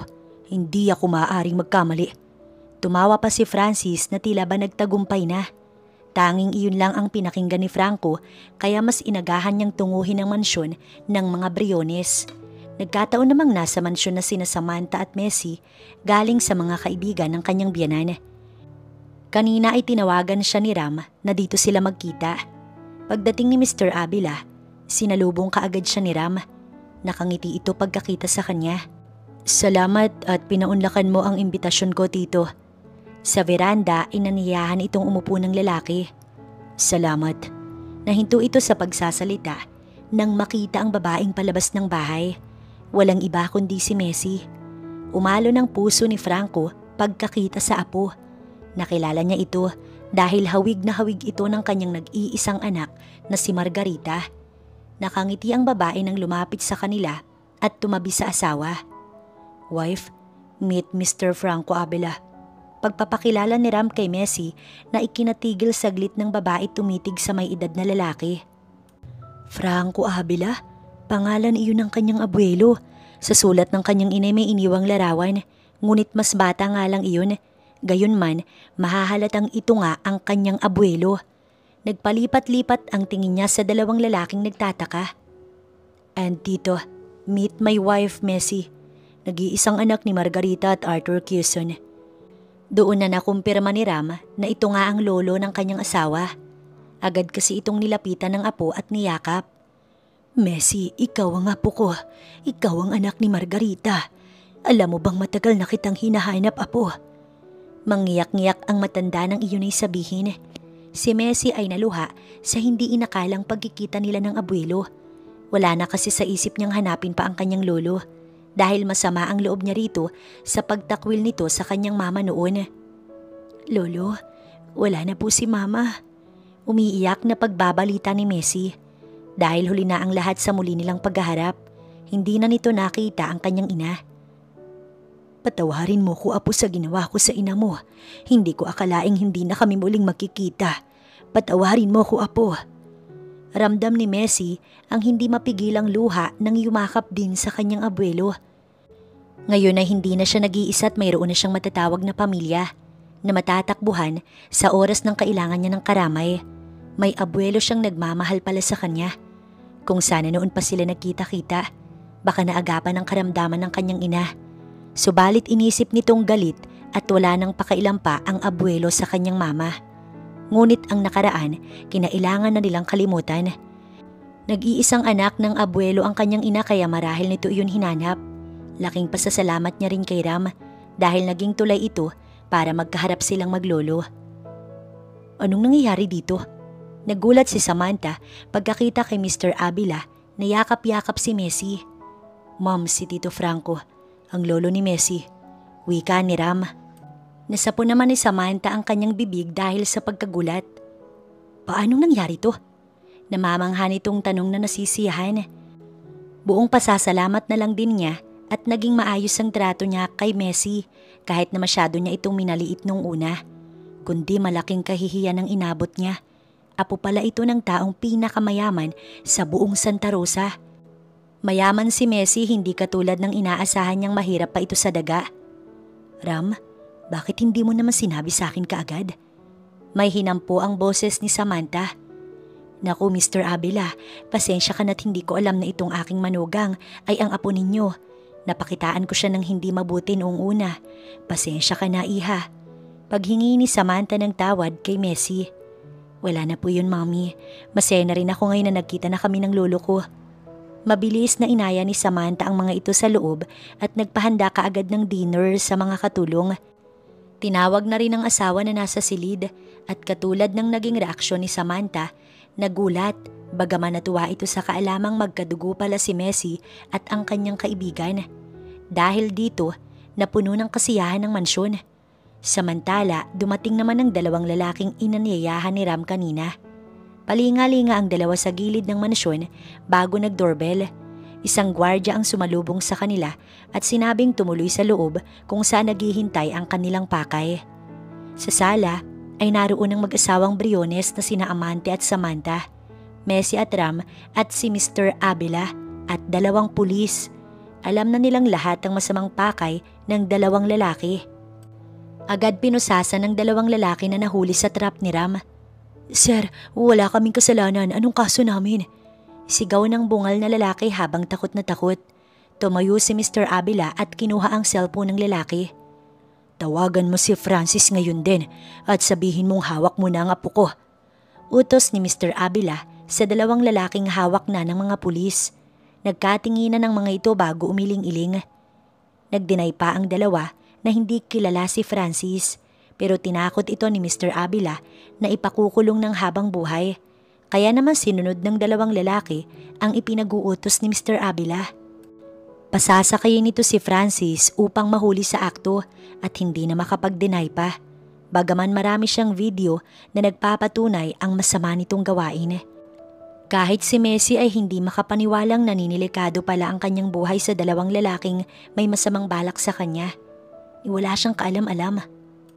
Matapos makausap ni Francis ang kanyang mga tauhan, mabilis itong lumuwas ng Maynila na hindi na magawang magpaalam sa asawa at anak. Dala ang kanyang baril na tinungo ang kotse at pinaharurot. Pasensyahan na lang sila ng kanyang ama-amahan dahil hindi na nito makikita ng buhay ang apo at mapupunta na sa kanya ang lahat ng kayamanan ng mga Abela. Pagdating niya sa isang lugar kung saan dinala ng mga tauhan ang apo ni Mr. Abela ay nagpalinga-linga siya.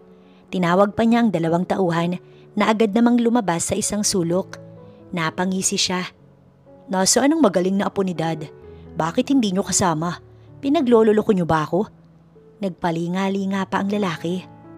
Boss, pasensya ka na. Nahuli kami ni Mr. Abela. Kasama namin siya. Sabay nguso sa matandang palapit sa kanila. Napamura sa isipan nito si Francis pagkakita kay Mr. Abela. Dad? Bulalas ni Francis at nanlaki ang mga mata. Alam ko na ang lahat, Francis. Nung una, si Margarita ang gusto mong ipaligpit at nang malaman mong wala na siya'y apo ko naman, anong nangyari sa taong itinuring kong tunay na anak? Binihisan, binigyan ng magandang kinabukasan.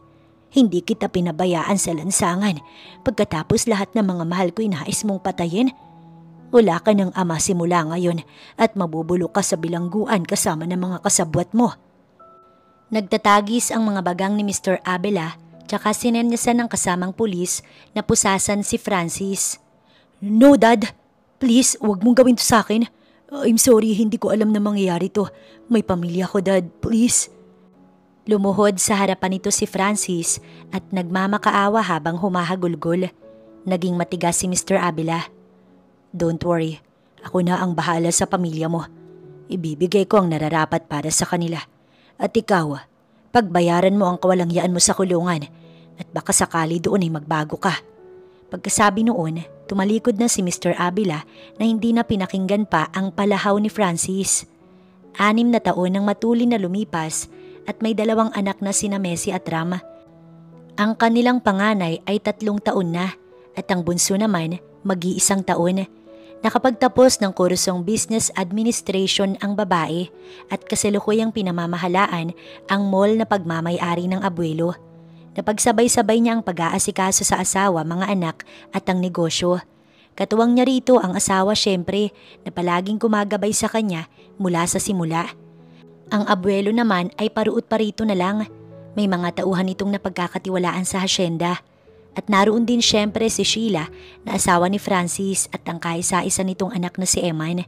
At hanggang ngayon, pinagbabayaran pa rin ni Francis ang pagtatangka sa kanyang buhay. Mama, sana masaya ka kung nasaan man kayo ngayon or kung naririnig mo ko. Sa wakas, nakita ko na si Lolo. Kasama ko na siya at may 2 na kayong apo, si Rio at Rian. Mahal ko kayo ni Papa. Sana magkasama kayong 2 dyan sa heaven. Kausap ni Messi sa kanyang ina sa puntod.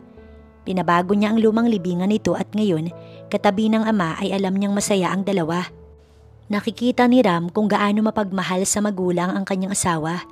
Katulad kung paano rin naging mapagmahal na ina sa kanilang anak at asawa sa kanya. Ngayong wala na ang tunay nitong magulang ay tila sa mga magulang niya ito bumabawi. Sobrang swerte niya kay Messi na lihim na minahal at ngayon, asawa niya na at nag-iisang nais makasama habang buhay. Niyakap niya ito nang maramdamang gustong umiyak ni Messi. Kasama nila ang abuelo nito at ang 2 anak na nasa yaya. Napasulyap si Messi sa kanya at ngumiti.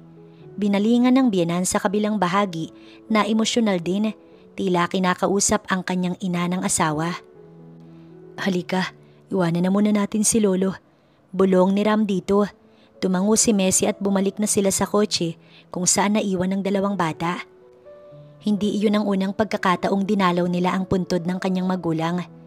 Pero nakikita niyang parati itong emosyonal sa tuwing dadalaw sila rito. Alam niyang hanggang ngayon, hindi pa rin ito matanggap ang pagkawala ng kanyang ina. Pagkagaling nila sa puntod ng kanyang magulang, tumuloy sila sa hasyenda. May pagkakataon kasing nag-aaya itong umuwi rito sa Santa Rosa. Kaya sinasamahan nilang mag-asawa dahil gustong-gusto rin naman ni Rio ang umuwi sila rito. Masarap nga daw sa probinsya. Pagdating ay agad silang sinalubong ng butihing may bahay ni Francis. Mabuti naman at nakadalaw kayo rito. Alam mo, nagsasawa na ako sa mga nakikita ko. Palagi na lang lunti ang dahon. Natatawa si Sheila habang naghahanda ng kanilang merienda. Nasa labas naman ng malawak na garden ng mga bata kasama ang abuelo at ang kanyang asawa. Lumuwas din naman kayo minsan ni Eman sa Maynila nang sa gayon makakita ka naman ng matataas na building, tita. Biro niyang sinabayan ng tawa. Natawa din ito pero nababasa niya ang malungkot na mga mata. Kaya naman ay sumeryoso si Messi. Kamusta na kayo dito ni Eman? Okay naman, unti-unting nasasanay na wala si Francis. Nabasag ang boses nito. Alam niya kung gaano kalungkot ang mag-isa at malayo sa mga mahal sa buhay. Niyakap niya si Sheila bilang pakikiramay. Magpakatatag ka lang po, tita. Alam kong darating ang araw na makakalaya din si Tito at mapapatawad din siya ni Lolo. Salamat, Messi. Napakabuti mo at nagawa mong magpatawad. Magpapakatatag ako para kay Eman. Ani Sheila at nagpahid ng kanyang luha. Kumawala naman si Messi sa pagkakayakap dito. Ang pagpapatawad ang pinakamasarap sa pakiramdam. Kaya wag mo nang isipin yun. Halika na, ilabas na natin tong merienda. Gutom na sila sa labas. Wika naman ni Messi na nakangiti. Tama ka, halika na. Tsaka magkasunod na tinungo nila ang veranda. Simula noon, patuloy ang maayos at pagsasama ng mag-asawang Messi at Ram.